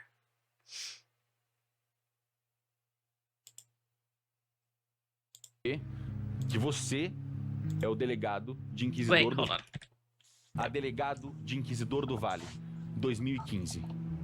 Você se reconhece. Você é o homem dessa foto. Só que ele tá um pouco mais novo. A foto dá a entender que você é o delegado de Inquisidor do Vale há pelo menos uns 10 anos. Foi a sua ascensão. That was another one. That the voice changed completely to what he was just doing. Não teste de intuição com presença pra mim, por favor. Bom, deixa eu ver quanto que eu tenho de presença. And we'll let it go to Tem que se acostumar com os atributos, né? É. the next part. Caralho. Tá, são 2. 15. 15. Quem quer que seja essa outra pessoa com você na foto, ele não importa mais. Ele era só um verme que durou 17 segundos. Eu me lembro disso, então. And this is where I think Serial caught on to something. Because if you look, again, like it's an intuition thing, and his voice and posture changes. And then if you look at Serial, he's like, wait, what the fuck? And then Eu me lembro disso, então. smiling. And then he says, so I remember this then, which felt like half a question, but also like, I don't want to call it out. And Cellbit says nothing. He doesn't confirm that it was a memory. Eu quero checar essas gavetas que estão. It's like he's considering what to say, but he's like, no, he could have just been like, yeah, you remember this, but he doesn't. And yeah, so here's the entire thing of what we the ones in these are less noticeable, so we're not quite sure. And then this one I believed in, Izzy did not agree with. So I would like to play it for you and see what you think based on what we've just discussed, because the tone is different, but it still felt like a kind of a break of character. Mal, as a Ghostbuster, I must tell you, your stream is haunted. What do you mean my stream is haunted?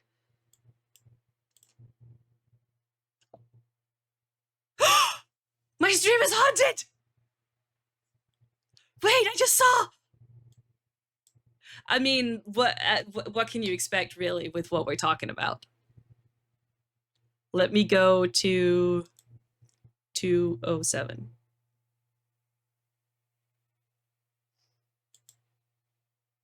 No primeiro, o dano que você vai dar é 1d6 mais a sua força. 1d6 mais 1.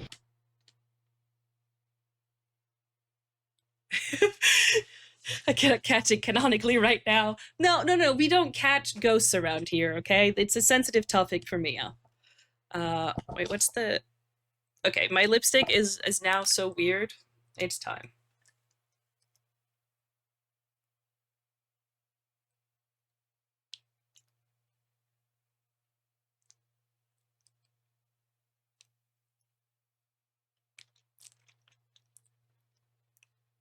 There we go. There we go. Now everything is dark blue because I didn't have a black. Okay, so this moment, which I'd love to hear your thoughts on. To me, well, actually, maybe I'll just let it play out and then pause after when I think it happened, and then you'll see. Mas it's later on. Esfaqueia. E você não para de esfaquear ele. Você quer matar ele? Quero matar Então ele. escreve como It's você after mata this. ele pra mim. Eu vou dar muita facada no peito dele. E quando eu ver que ele já não consegue mais tá reagir, eu vou engasgando no degolar ele. Imediatamente, você assassina sem pensar duas vezes esse cara que entrou Ai, na caralho. sua casa. Ai, Agora, só um corpo repleto de sangue. As suas bandagens também cheias de sangue nas o suas sangue mãos. nos comporta diferente? O seu sangue, o sangue dele, não. Are we lucky? We are!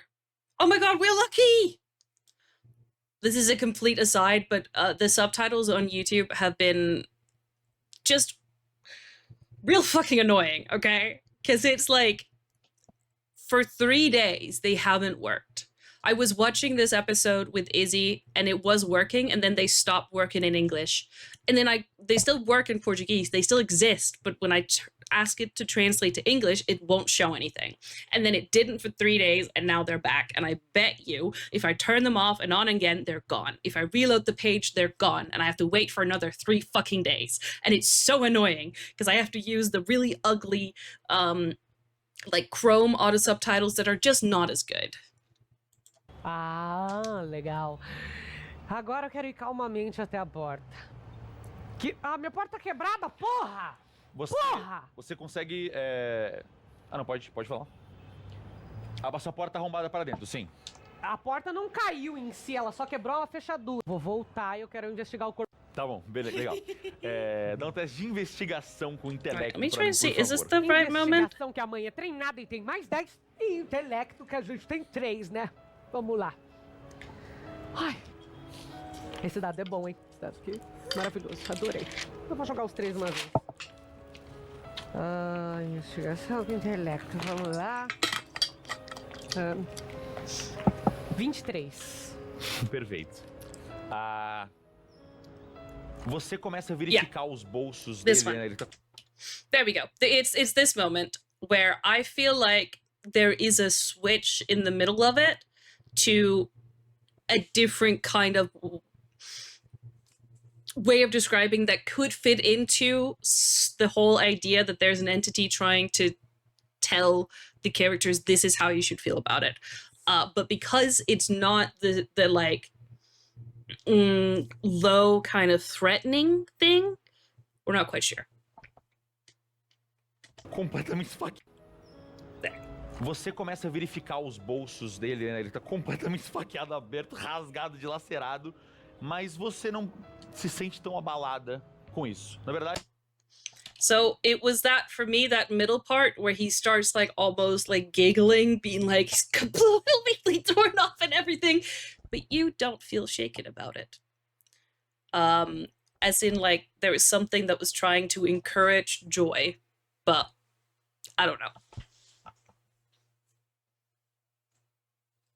Exactly. It's in a it's in a italics for a reason.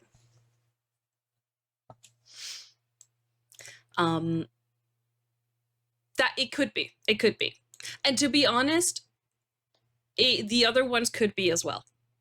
It could be him being like excited about these things or trying to make it seem like there is a that they know that like this is your inner thoughts, but I'm glad that you think it is different. I will remove this one. I'm happy to do that. And that means I will clip the little theory about this then, because it's yeah, I think that could be really interesting if they're playing with that of like it's almost like leaning into the whole like Cellbit being the person who plays Kian. It if this is a thing, it feels like another layer to that the actual narrator can also be influenced by the paranormal.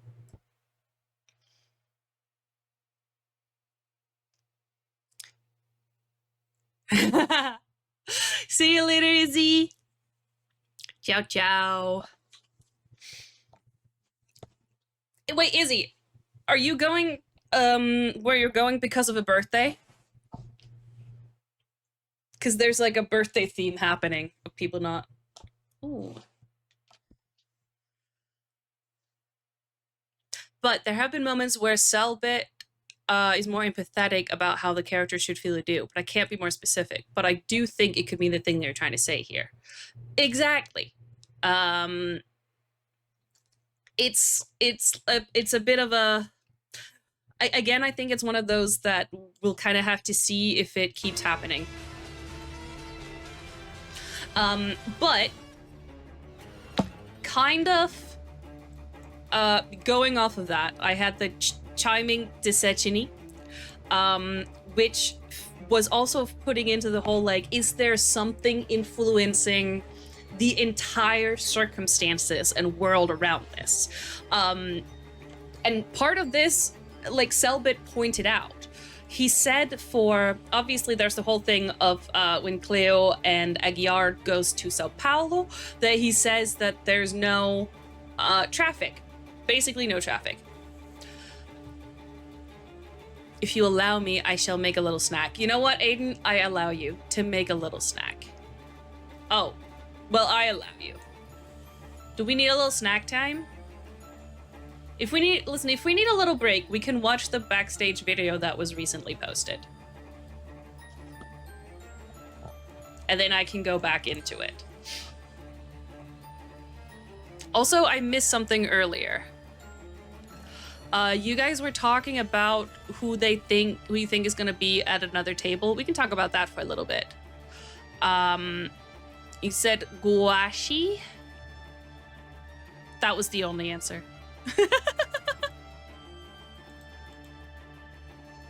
I am real. Stop that. Snacks would be awesome. Well, I don't have any snacks to share with you, unfortunately. I will say I do think there's another table today. Who did I retweet? Really do I think Gads will be at the table? Gads has promised me, and actually I'm thinking of making this an unofficial but very much enforced rule of joining the Discord server, that if any of you ever get called to join Ordem Paranormal, you must invite me as your +1 to hang out in the green room during filming. Because we've seen that friends get to hang out and watch an episode be filmed, and I just think that's the least you can do, really. Just saying. I think Laura just confirmed I think Laura, just because she confirmed Cellbit typed Cindy's messages inspired by her. I love that. I have a secret invite for you in your DMs, Mel. Don't tell anyone. Cellbit would get mad. Don't worry. I've learned from the best with regards to shush. I think if there's another table, Guashi for sure, and I think he's gonna be playing Eloy because he was flirting with him just like he was flirting with Leandro before he then played him. I think it could make sense that Lore would be Cindy, even though she's just kind of changed her look to look more like Agatha. And it would make sense for me if Luis was this here guy, even though that's me being biased by how the guy looks and how Lewis looks. Yeah, Kyle. And that's, something I called out before. Just because a character looks like a player doesn't mean that they're going to be played by the same. If we're getting multiple tables, my only wish is that it's not a flashback situation. Please let the story kind of continue without it being, and then this is what they did at the same time as the others did it. Like, a little overlap has to happen. But, like, I know it's difficult because they're going to be meeting, but still, that's what I want. Because it feels like I'm stuck in a time loop, and I'm not very good at that. At the same time, I don't really see how they wouldn't be played characters at this point with how much it's been like put into it. But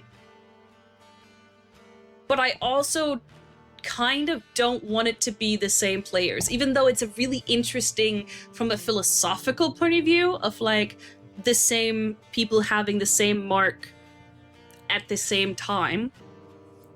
I just think from a player point of view, being thrown into potentially two different characters you didn't know anything about until you suddenly sat there and had to act live in front of everybody might make it a little harder to fully flesh out things in your head and remember like who did I pick what things for and stuff. Not saying that I don't think they can do it. I'm just saying for the sake of their mental, I would rather they didn't have to. I will say, I think it's funny that the fandom was so quick, or parts of the fandom was so quick to be annoyed with Baishi being announced because it was a repeat player for the spin-offs, and every version of who could be these people I've seen people say and who they want have been repeat players. Oh, which I think is kind of ironic. I can see the Cellbit because a musician, but also it's very clearly not a female singer, which is why it's kind of weird. Like, all of them have masks and something covering their mouths, but this one so far is non-binary, so could have like a more deep masculine voice. Obviously it could be a trans woman, but you know what I mean.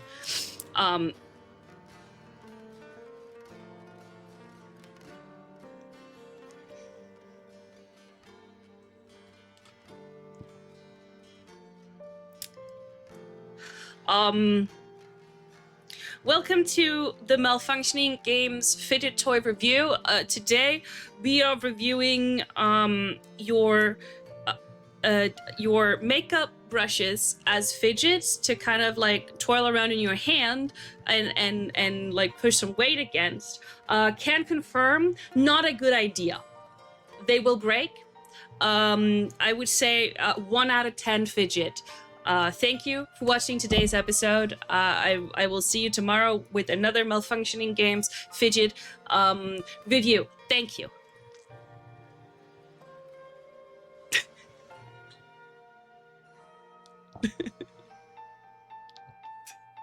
Just snapped. Oh my god, tell me merchant fidget toy idea right now, Aiden. The Umbinia G Aiden as a squishy toy. I'm gonna go on the record. I don't like the squishy toys. I know a lot of neurodivergent people really like them. They don't do anything for me. In fact, they are too close to slime. Or like they give me this, like the same thing of like slime, no thank you. I like something more tactile. I really like the Tangles, big fan of them. I like something that has a little bit of texture. Actually, just like, yeah, stress balls, they hurt my hands. I don't like them. Like this, just like feeling it around and like being able to push against it, feeling the edges, that kind of stuff. There's another one of my favorites is something as simple as like there's a little bean inside like this net that you can like squish around, and then you can like oh wait, do I have one near me? I'll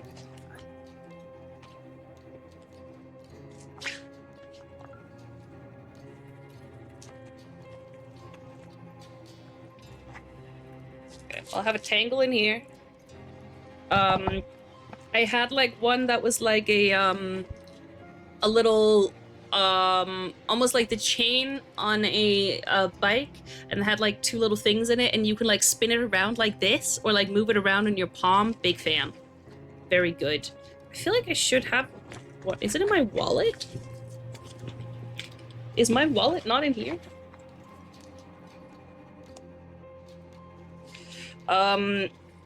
Something that's cheap and you can have multiple of, because I don't, as you can see, I lose them. Ah, here. This. Very simple little thing.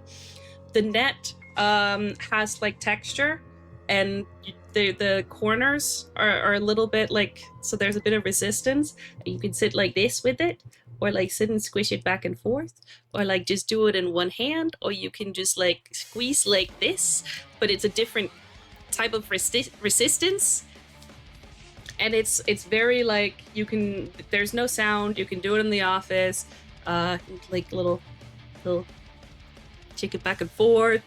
Yes, and I like this can you, the scratchy. Yeah, but the squishies I found I don't like I only like this because there's not at the same amount of resistance, and because there's hard edges. Obviously not something that hurts. Wow, shit. Not something that hurts you, but like, I like the slight little scratch texture thing. Yeah, and I don't think it's not the softness. I like the fact that there is a little bit of ridge to it. So yeah, this is one of my favorites. Now it actually turned into malfunctioning. Let's get back to Ordem. I like edgy, yes. Yes, timing and destiny. That's what we got from. So, like I said, Cellbit pointed it out with the traffic, but also with Dalmo when his daughter and wife appeared. He was like, almost as if destiny, as soon as they left, a text came through. A text that was also suspicious, because even if he's like a regular driver for Jae, why is neither Jae nor Dalmo told where the heck they're supposed to go in the text or in the little messenger kid that comes to speak to Jae? And it's the same with like, Cleo doesn't know where Aguiar is, but gets the phone call and gets him there in perfect timing for Isabella to let him go speak to Labirinto, and then Isabella tells Cleo to not go through so that they can run through without any problems, because Isabella has cleared them. And again, they're driving through Sao Paulo without reaching, like, I've been told Sao Paulo is a horrible city to drive in, and they're just able to follow this blood without like anybody noticing them, and they all arriving there relatively at the same time. The traps that appear in Kemi's apartment that conveniently helps her take out this guy, like, there's too many coincidences. The chains, I know, Lattice, but you know what was said in the beginning? 5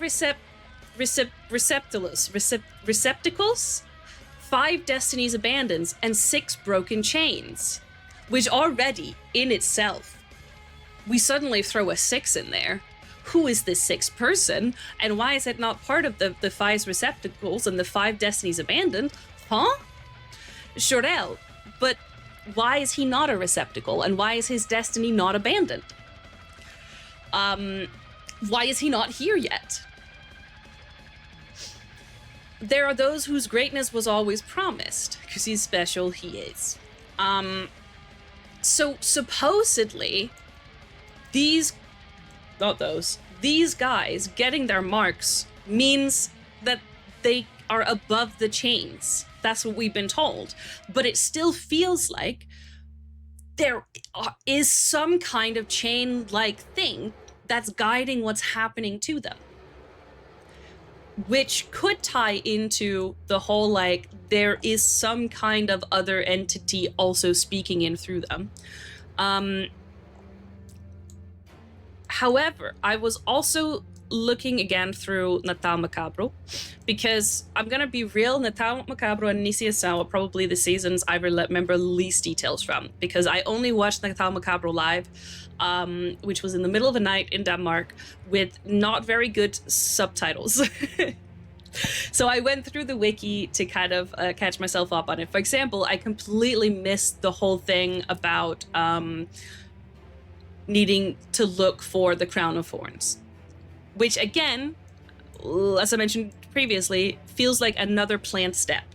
Like, this ritual appearing is just too... It would just be too weird if they weren't aware of it beforehand. But with the mask, obviously we saw the way it completely took over Jor-El's personality. And it says Jor-El controlled by the Manhunter Cazador. And when Aguiar says that Jor-El is not worthy of wearing the mask, Jor-El says that his objective was accomplished a long time ago. He started speaking as if it was something else, as if it actually was o Cazador that was there, which is very reminiscent of how Aceitas do Máscaras, Aceita das Máscaras, the sect of mask works. And all of the Relíquias do Calamidade, I mess up G and Do, sorry. And with the way that, like, when you become a relic bearer, the entity inhibits you, and it kind of washes away your previous personality and puts in the intentions of a new thing, at least as far as we've seen. If you always say G, you will never be wrong. All right, cool. Except for Enigma do Medo. If I said Enigma de Medo, I'd be talking about not the game. I'd be talking about the game mechanic.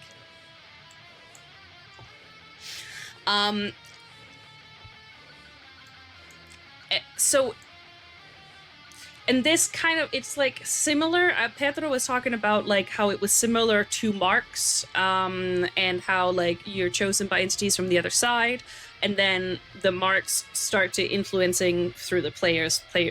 The theory, the players are the entities on the other sides being the marks, which is kind of enforced by having them actually choose things in this season.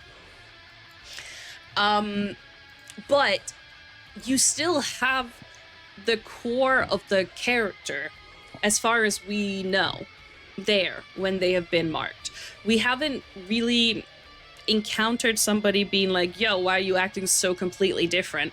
In the way that we see with the O Cazador, the Manhunter mask, and the relics. So, we obviously saw all of the killers have a mask that kind of changed them.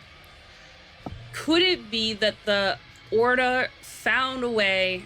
This goes against what I was saying about the ritual being planned, unless this was also part of the plan.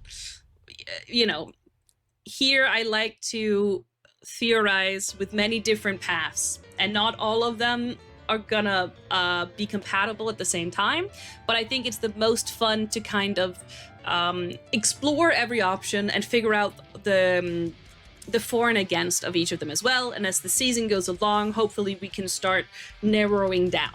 So right now I'm keeping all possibilities open. So, have the Order potentially found a way, or is there a symbol, has somebody found a way to temporarily sever this possession that happens? And could the meta voice, the things that kind of slip through, as well as the whole reminder of you don't remember anything about who you are, but maybe that's the best thing that's ever happened to you, could that be referring to the fact that this link has been severed, and the meta voice is some kind of that entity shining through, and again that part of them has then been put into these things, potentially trying to invoke the real thing behind the masks that are influencing the people that take it over. The real creatures, the originals, whatever you want to say, from the other side. Yeah.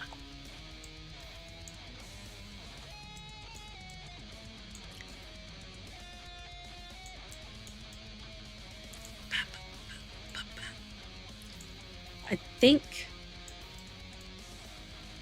that is kind of what I've had so far. Would anyone have any thoughts on that? I might take some more water.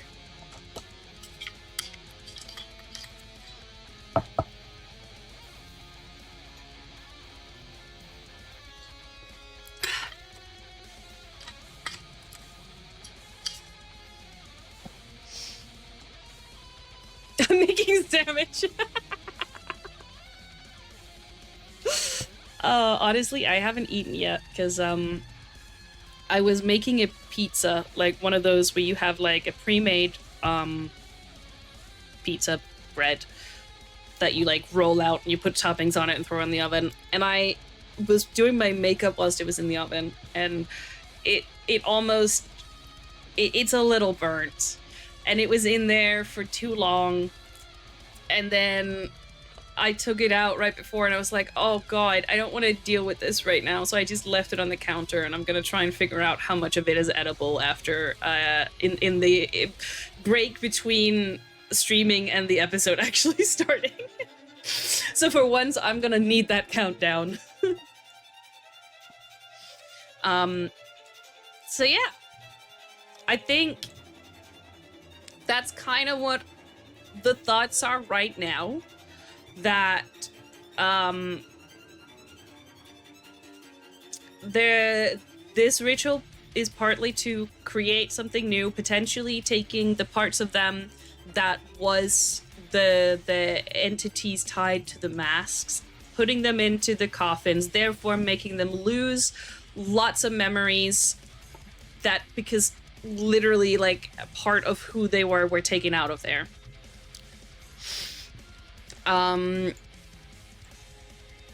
And the Order, I think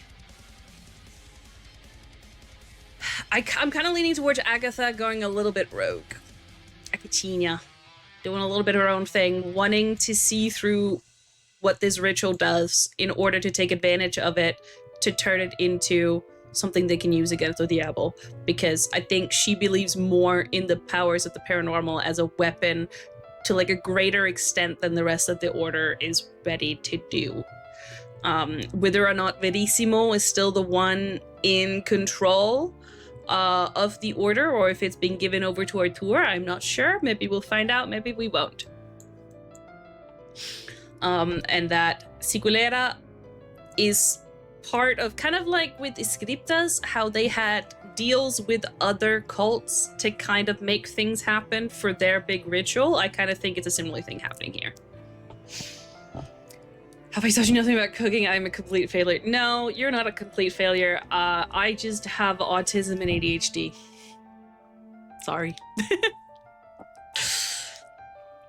I do think the Order found a way to control either the mask or the killers themselves to infiltrate into the HEXATOMBE, which I believe is this race for 6 blood groups, each with 5 members relating to senses, to get to an objective, which maybe is the blood relic. I like that.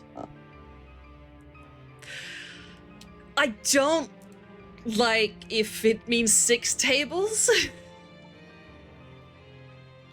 But then again, maybe it could, because Cellbit said it was going to be the most difficult season for him to master, so who knows?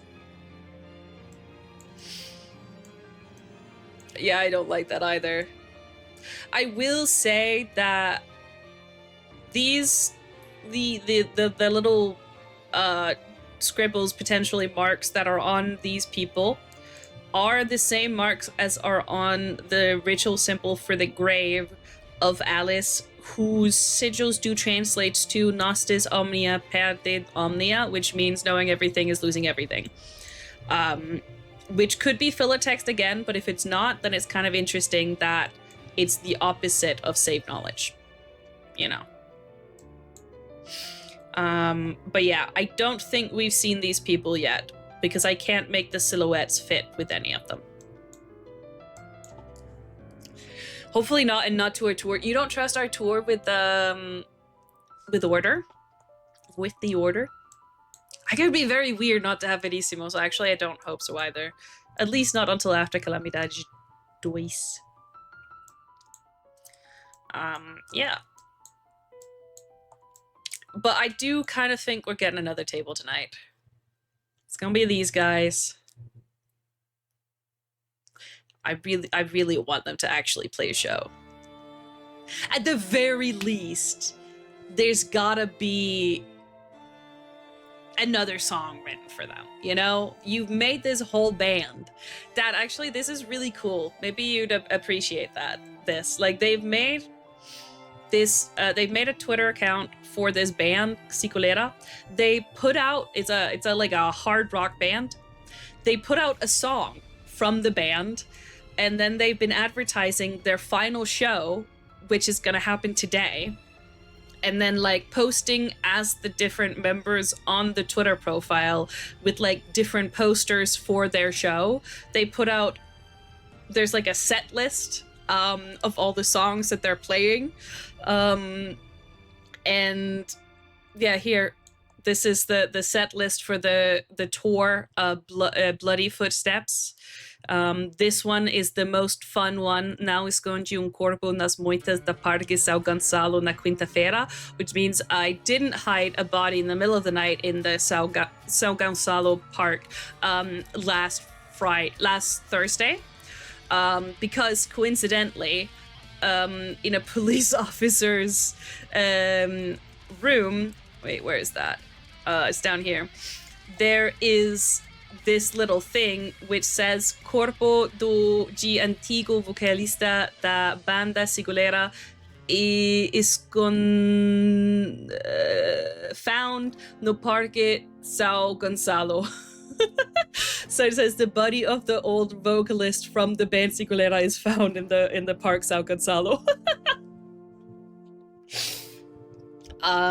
So they wrote a song about how they didn't do that, but they did. And it's like, today it's been advertised not as the RPG is today, it's the Psikolera show is today. And whilst it's probably just gonna be an RPG episode, I want it to be a show. Please. I've spoken about Kolok before on here. Kolok have done things like this before, where, example, actually, if I search up Kolok, like the Council of Gods is a good example. We're not gonna have the sound on.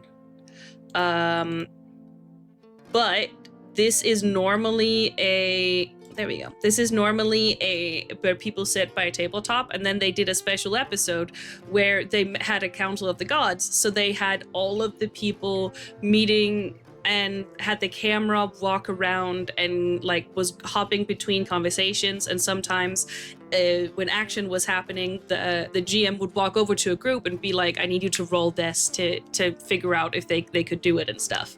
So it became like a full improv scene within the RPG, and I really think Ordem could do something cool like that. Like you have here Markiplier's in it, so they were standing up here, and then this guy was kind of controlling what was going on. This one's the driver, which is their character, which is also the game master. So he's becomes kind of like what I'm thinking about with Cellbit, becomes part narrator, part character. And then he's kind of both narrating what's happening, but then also walking around and asking for rolls and stuff. Which was so cool. It was very cool. They did it earlier as well, before they had as much gear. Was that not called the council? Whatever.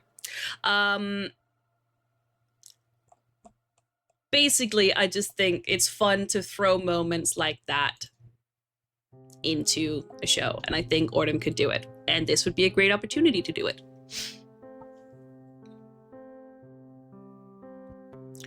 I'm just hoping the Agatha thumbnail is not a mislead, and we do get a direct continuation from the last episode. And Lata said it'll be edited so you could start from the last episode and then go to a different table with the show.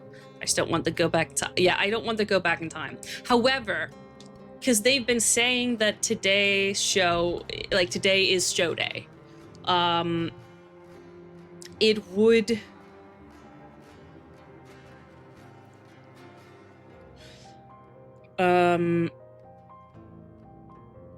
It would be weird if it wasn't, if we don't get to see the show. The show is the show is in their future, but I'm pretty sure that the show is supposed to be on the day that we just saw, on the 14th. Because at some moment, and I really wish I noted down the timestamp, but I didn't. Did I write down when? No, I just wrote apparently it's the 14th day of the show. Because Dalmo and Jay are driving and following their blood.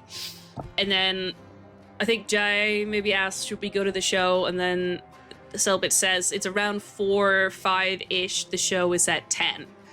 Kind of implying that you have time to go to another stop before going to the show. So that'd still be annoying because it would skip time. Well, the thing is, they could technically pick up where it was, which would be a couple hours before the show from the band's point of view, and then ending with the show. Problem is that if then these guys should go to the show, which I don't know if they'll make it after that battle, then do we then get their point of view next time? Or do they become NPCs during that moment? Or so this the overlap becomes weird. So yeah, I don't know how they're gonna do it.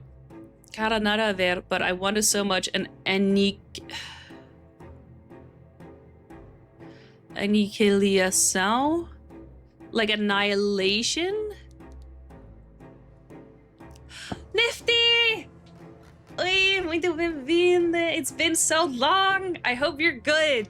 I hope you're good. It would be lovely if you had time to check in at some point during this the HEXATOMBE theory stuff, or even just in the Discord. No pressure though. It's just, it feels so weird to be looking at all these evidence stuff without you. You're usually the evidence bringer.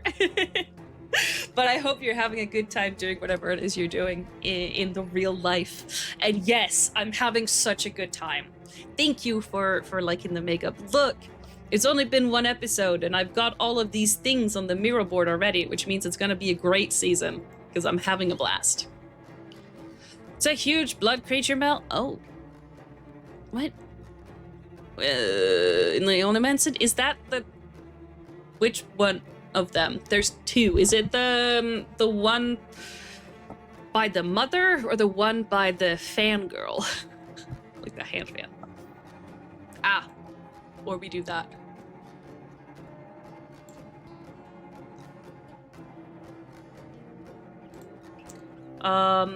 I think it's the one by the mother. That looks... Wait, no, it's not. Is this the one that people were teasing? That saying that they think this is gonna be part of it because it could kind of be seen in the outline of the original announcement. If it does show up, I don't expect anyone surviving. Well, apparently Cellbit told the players to not expect to survive. Based on a little behind the stage video. No, I want this show to be a sacrifice to invoke a creature like Newbie did. Oh, okay, yeah. No, that would be cool. That would be cool. It feels like the grown-up version of Akarenche, where it has like a person inside of it.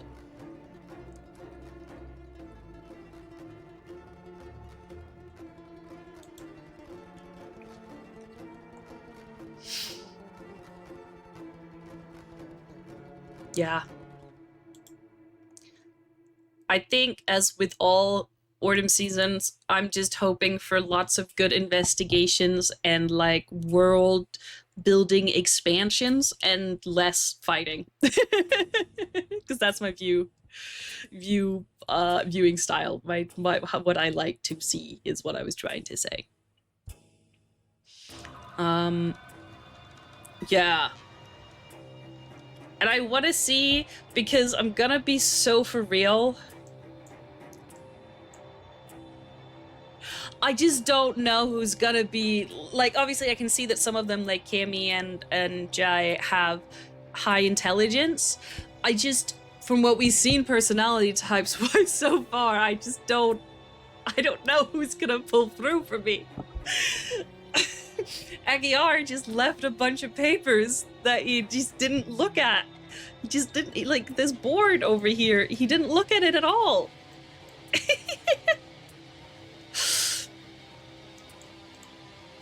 And I made the joke when watching with Izzy, and I stand by it. I'm not sure that we can confidently say that Labirinto knows how to read. Like, it wouldn't surprise me if I was told that the guy never learned, and I'd be like, yeah, no, that tracks.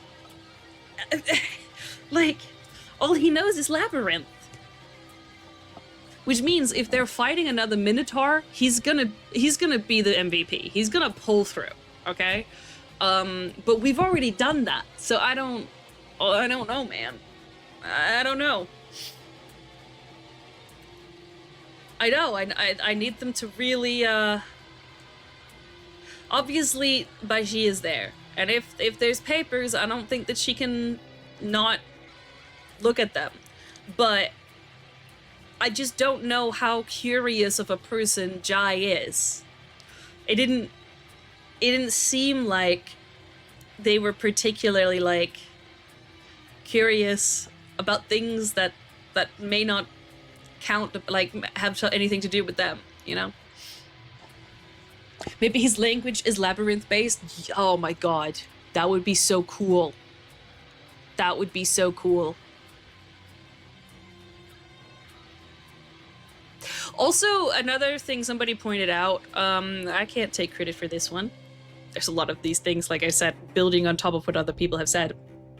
That each of them have a ritual linked to one element, Sangi and Morche, and this one is Energia and Conhecimento, I think.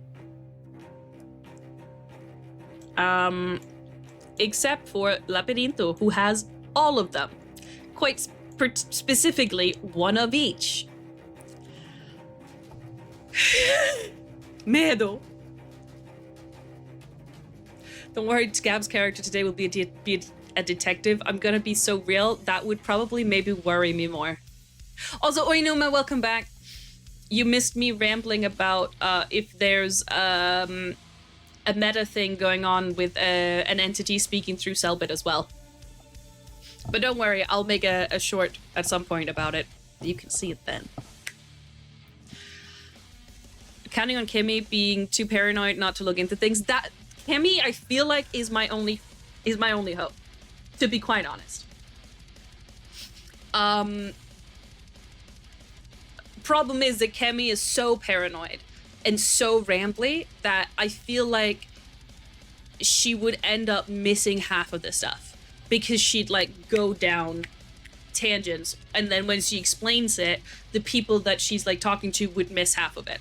So, but I do think she would have to look at things. Will do, Numa, will do. We don't trust Gabs as a detective. I don't think Gabs trusts herself as a detective, to be honest. I think she'd agree with me. Yeah. So, guys, I've rambled a lot. Do you have any questions to things I've said? Do you have any things that challenge what I've said?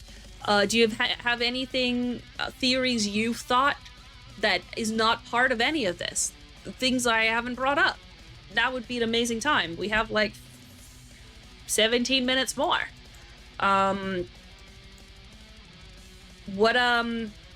Yeah, any predictions? I challenge you to a witches duel. I mean, okay. Explain. What does this entail?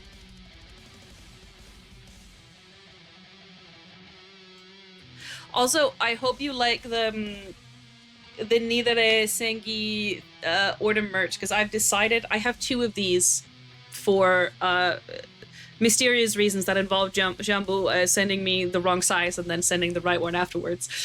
That all of these videos, they will, unless I'm happen to find like cosplay able outfits for anything in the future, I'm gonna be wearing this. So repeat outfits is on purpose.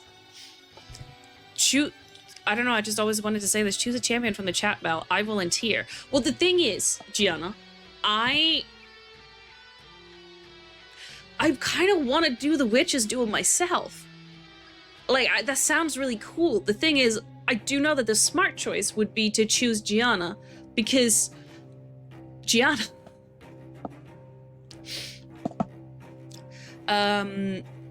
their sheets and the sheets we see are not the same. True. We did have a little fun. Oh yeah, I still think that this typewriter is sus as hell.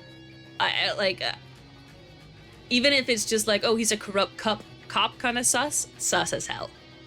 Kind of sad he didn't look at what he was typing.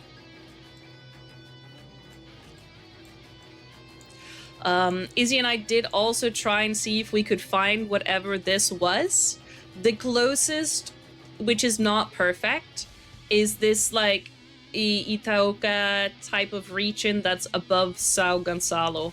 And there's like a park right here that could be the Parque RJ Sao Gonçalo, where the band member is buried.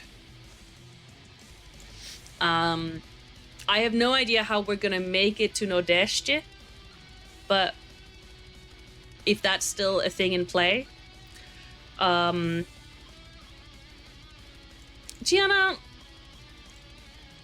can we just not... Wait, what's happening? I take it that no one has any Ordem thoughts? Instead of trying to start witches duels in chat. You can have fun with both. You cannot believe it. You do. Oh, Gianna, you can't just say that Aiden believes something that they don't believe. That's not how that works. Aiden, do you have any more thoughts on why you said the thing about Panacea, or is it just like it's a thing that hasn't been tied in yet?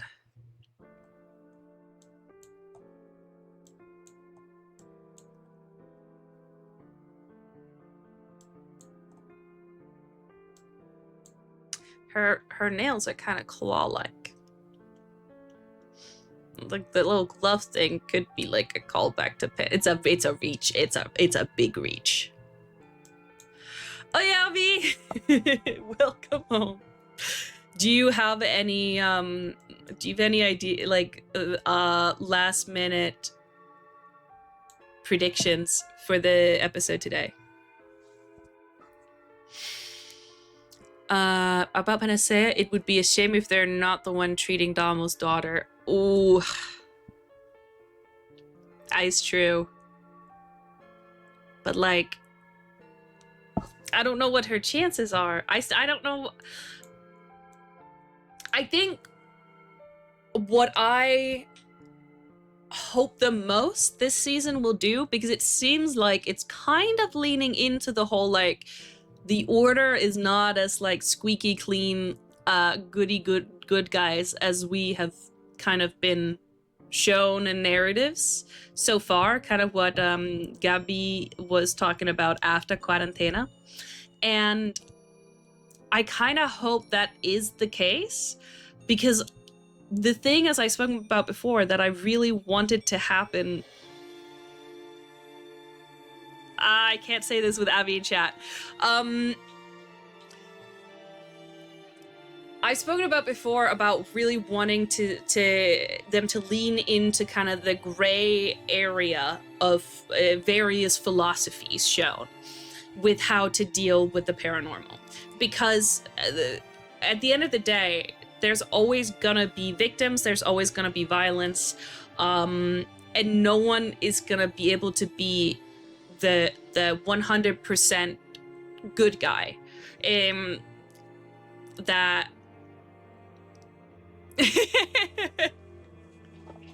I mean you know what I talked about with, like, Kian and De Scriptas, where, like, I wish that they had lent into more the moral grayness of it and made Kian's side seem like an actual option. And I'm kind of hoping that by seeing the villain's point of view that it might do that. Not necessarily saying it should be chosen, but just, like, showcasing the fact that even with what the Order does, there are still choices being made and sacrifices being made, and people's lives are being affected, and they will be the bad guys to somebody. Kind of like with the whole Circo thing of, like, well, the Order killed his entire cult, and the same with the twins, like, their brother died. Yeah.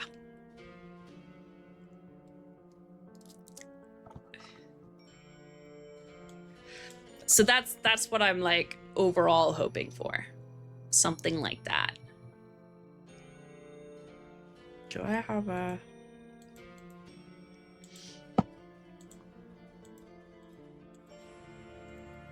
And I'll stop being spoiler right now.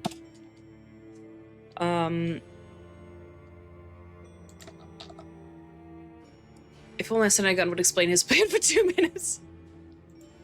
Yes.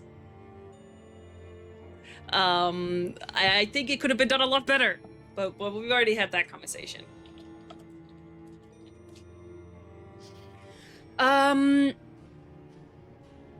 My thoughts are just because Quarantena ends with them going to a big building. The Cellbit said he wouldn't talk about it yet, so they could be anywhere. Very true. Yaoi. Yes, I'm hoping for more Yaoi. Always. Yari and Yuri. With that in mind, it is possible Jeremias was also kidnapped by Panacea after being taken by the Order, and that's where he thinks he recognizes them. True! No, I still think the whole shadows, they're watching the shadows thing is interesting there.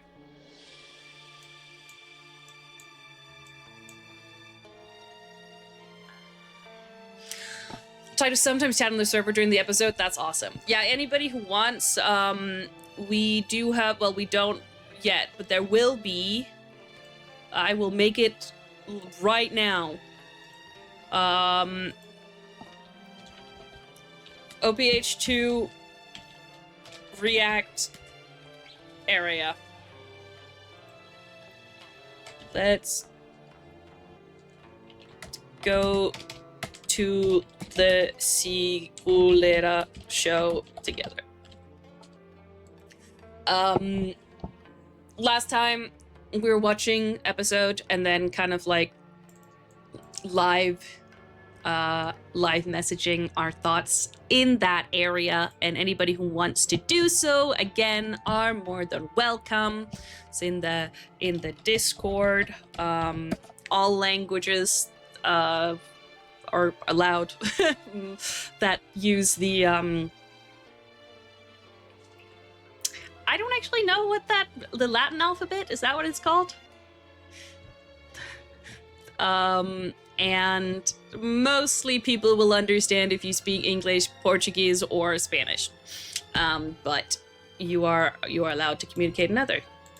Bye-bye, rest in peace, you all. Bye-bye, Lattes. I hope you rest in peace, too. Yeah. I think I'm kind of, Red Blood says he's gone. That's it. No more. I think that's kind of all I've got for, the theories so far, to be quite honest, and thoughts so far, except it was a beautiful episode. I think the tabletop is a huge improvement. And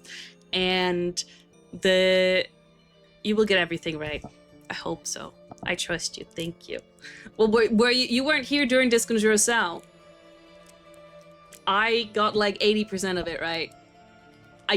And then Calamidade, the big spoiler, two of the big spoilers were ruined for me, and then I didn't figure out how to like theorize alongside that, and I kind of regret that. But now we're back. Yeah. The clips are somewhere on the channel. And that's it. It's like the whole board for a single episode too. Yeah. Well, you know, there was a lot in that episode. This is why... Do you understand why it took us 16 hours to watch the first episode, Izzy and I? Because, like, for example, I was pausing to write all these things, going back to look at it, and we were, like, taking notes for each character, and then it was Izzy's first time watching, so I was going through and explaining. It was so fun. For once, I was the one who knew what was gonna happen, and I was the one who knew what was being talked about in the community. So I got to be like, oh, yeah, interesting that you say that, because there's this theory that people have said this, and this is kind of what I've seen the community talk about, and this is what I think about it. It was so fun. It was so cool. I understand why you guys enjoy watching React content. But it did take a long time. Also, spending time looking at Google Maps and stuff. Yeah.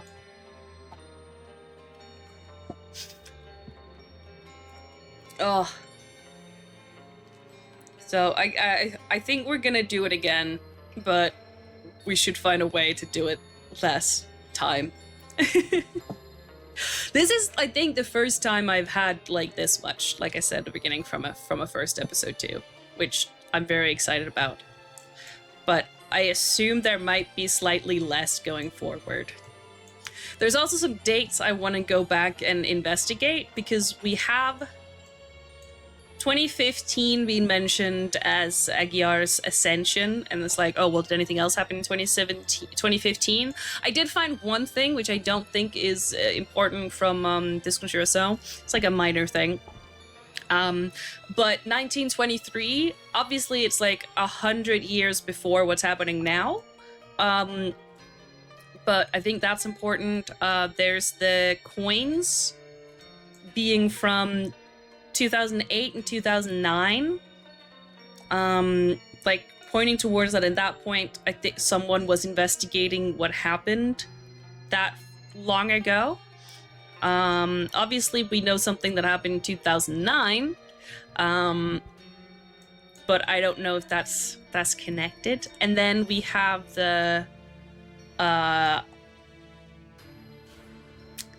Pope dates, which was when he was leading, and the Inquisition, which was longer than this, which are all dates that have been mentioned so far. So I think it could be interesting to go back and look at that. Yeah.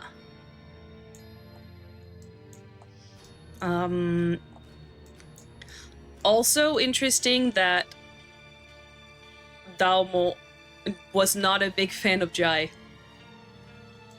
Oh yeah, no, that was one more little thing, which was that when Jae didn't listen properly to the little boy say, or like, I don't know, little boy, to the bellboy who was bringing a message from their father. The boy said something like, your father wanted to know blah, blah, blah, news about blah, blah, blah, desaparecida, which I was told was kind of like disappeared woman. And since this email mentions that Jay likes to kill people for personal vengeance, I was wondering if maybe the desaparecida could be Vera Duchinho, who we're mentioned here. Amazing! Thank you. I'm gonna raid. We're gonna head over. Cellbit, come on. Amazing. We're gonna start the raid. Thank you for letting me know. Obviously, hope you have a good time as before. If anybody wants to chat during, come hang out in the Discord. We're also talking about theories and sharing evidence and stuff that we find in there. There's a whole HEXATOMBE section. If you want to be kept up to date on when I stream, there's Twitter and Blue Sky and also the Discord. Thank you so much for hanging out with me. I will be back here next Saturday at the same time to hang out. And yeah, I think the raid should be going through. I hope so. Oh yeah, almost ready. Yeah, I'll be back here. I'll be streaming some other stuff in between, but we'll figure out about that.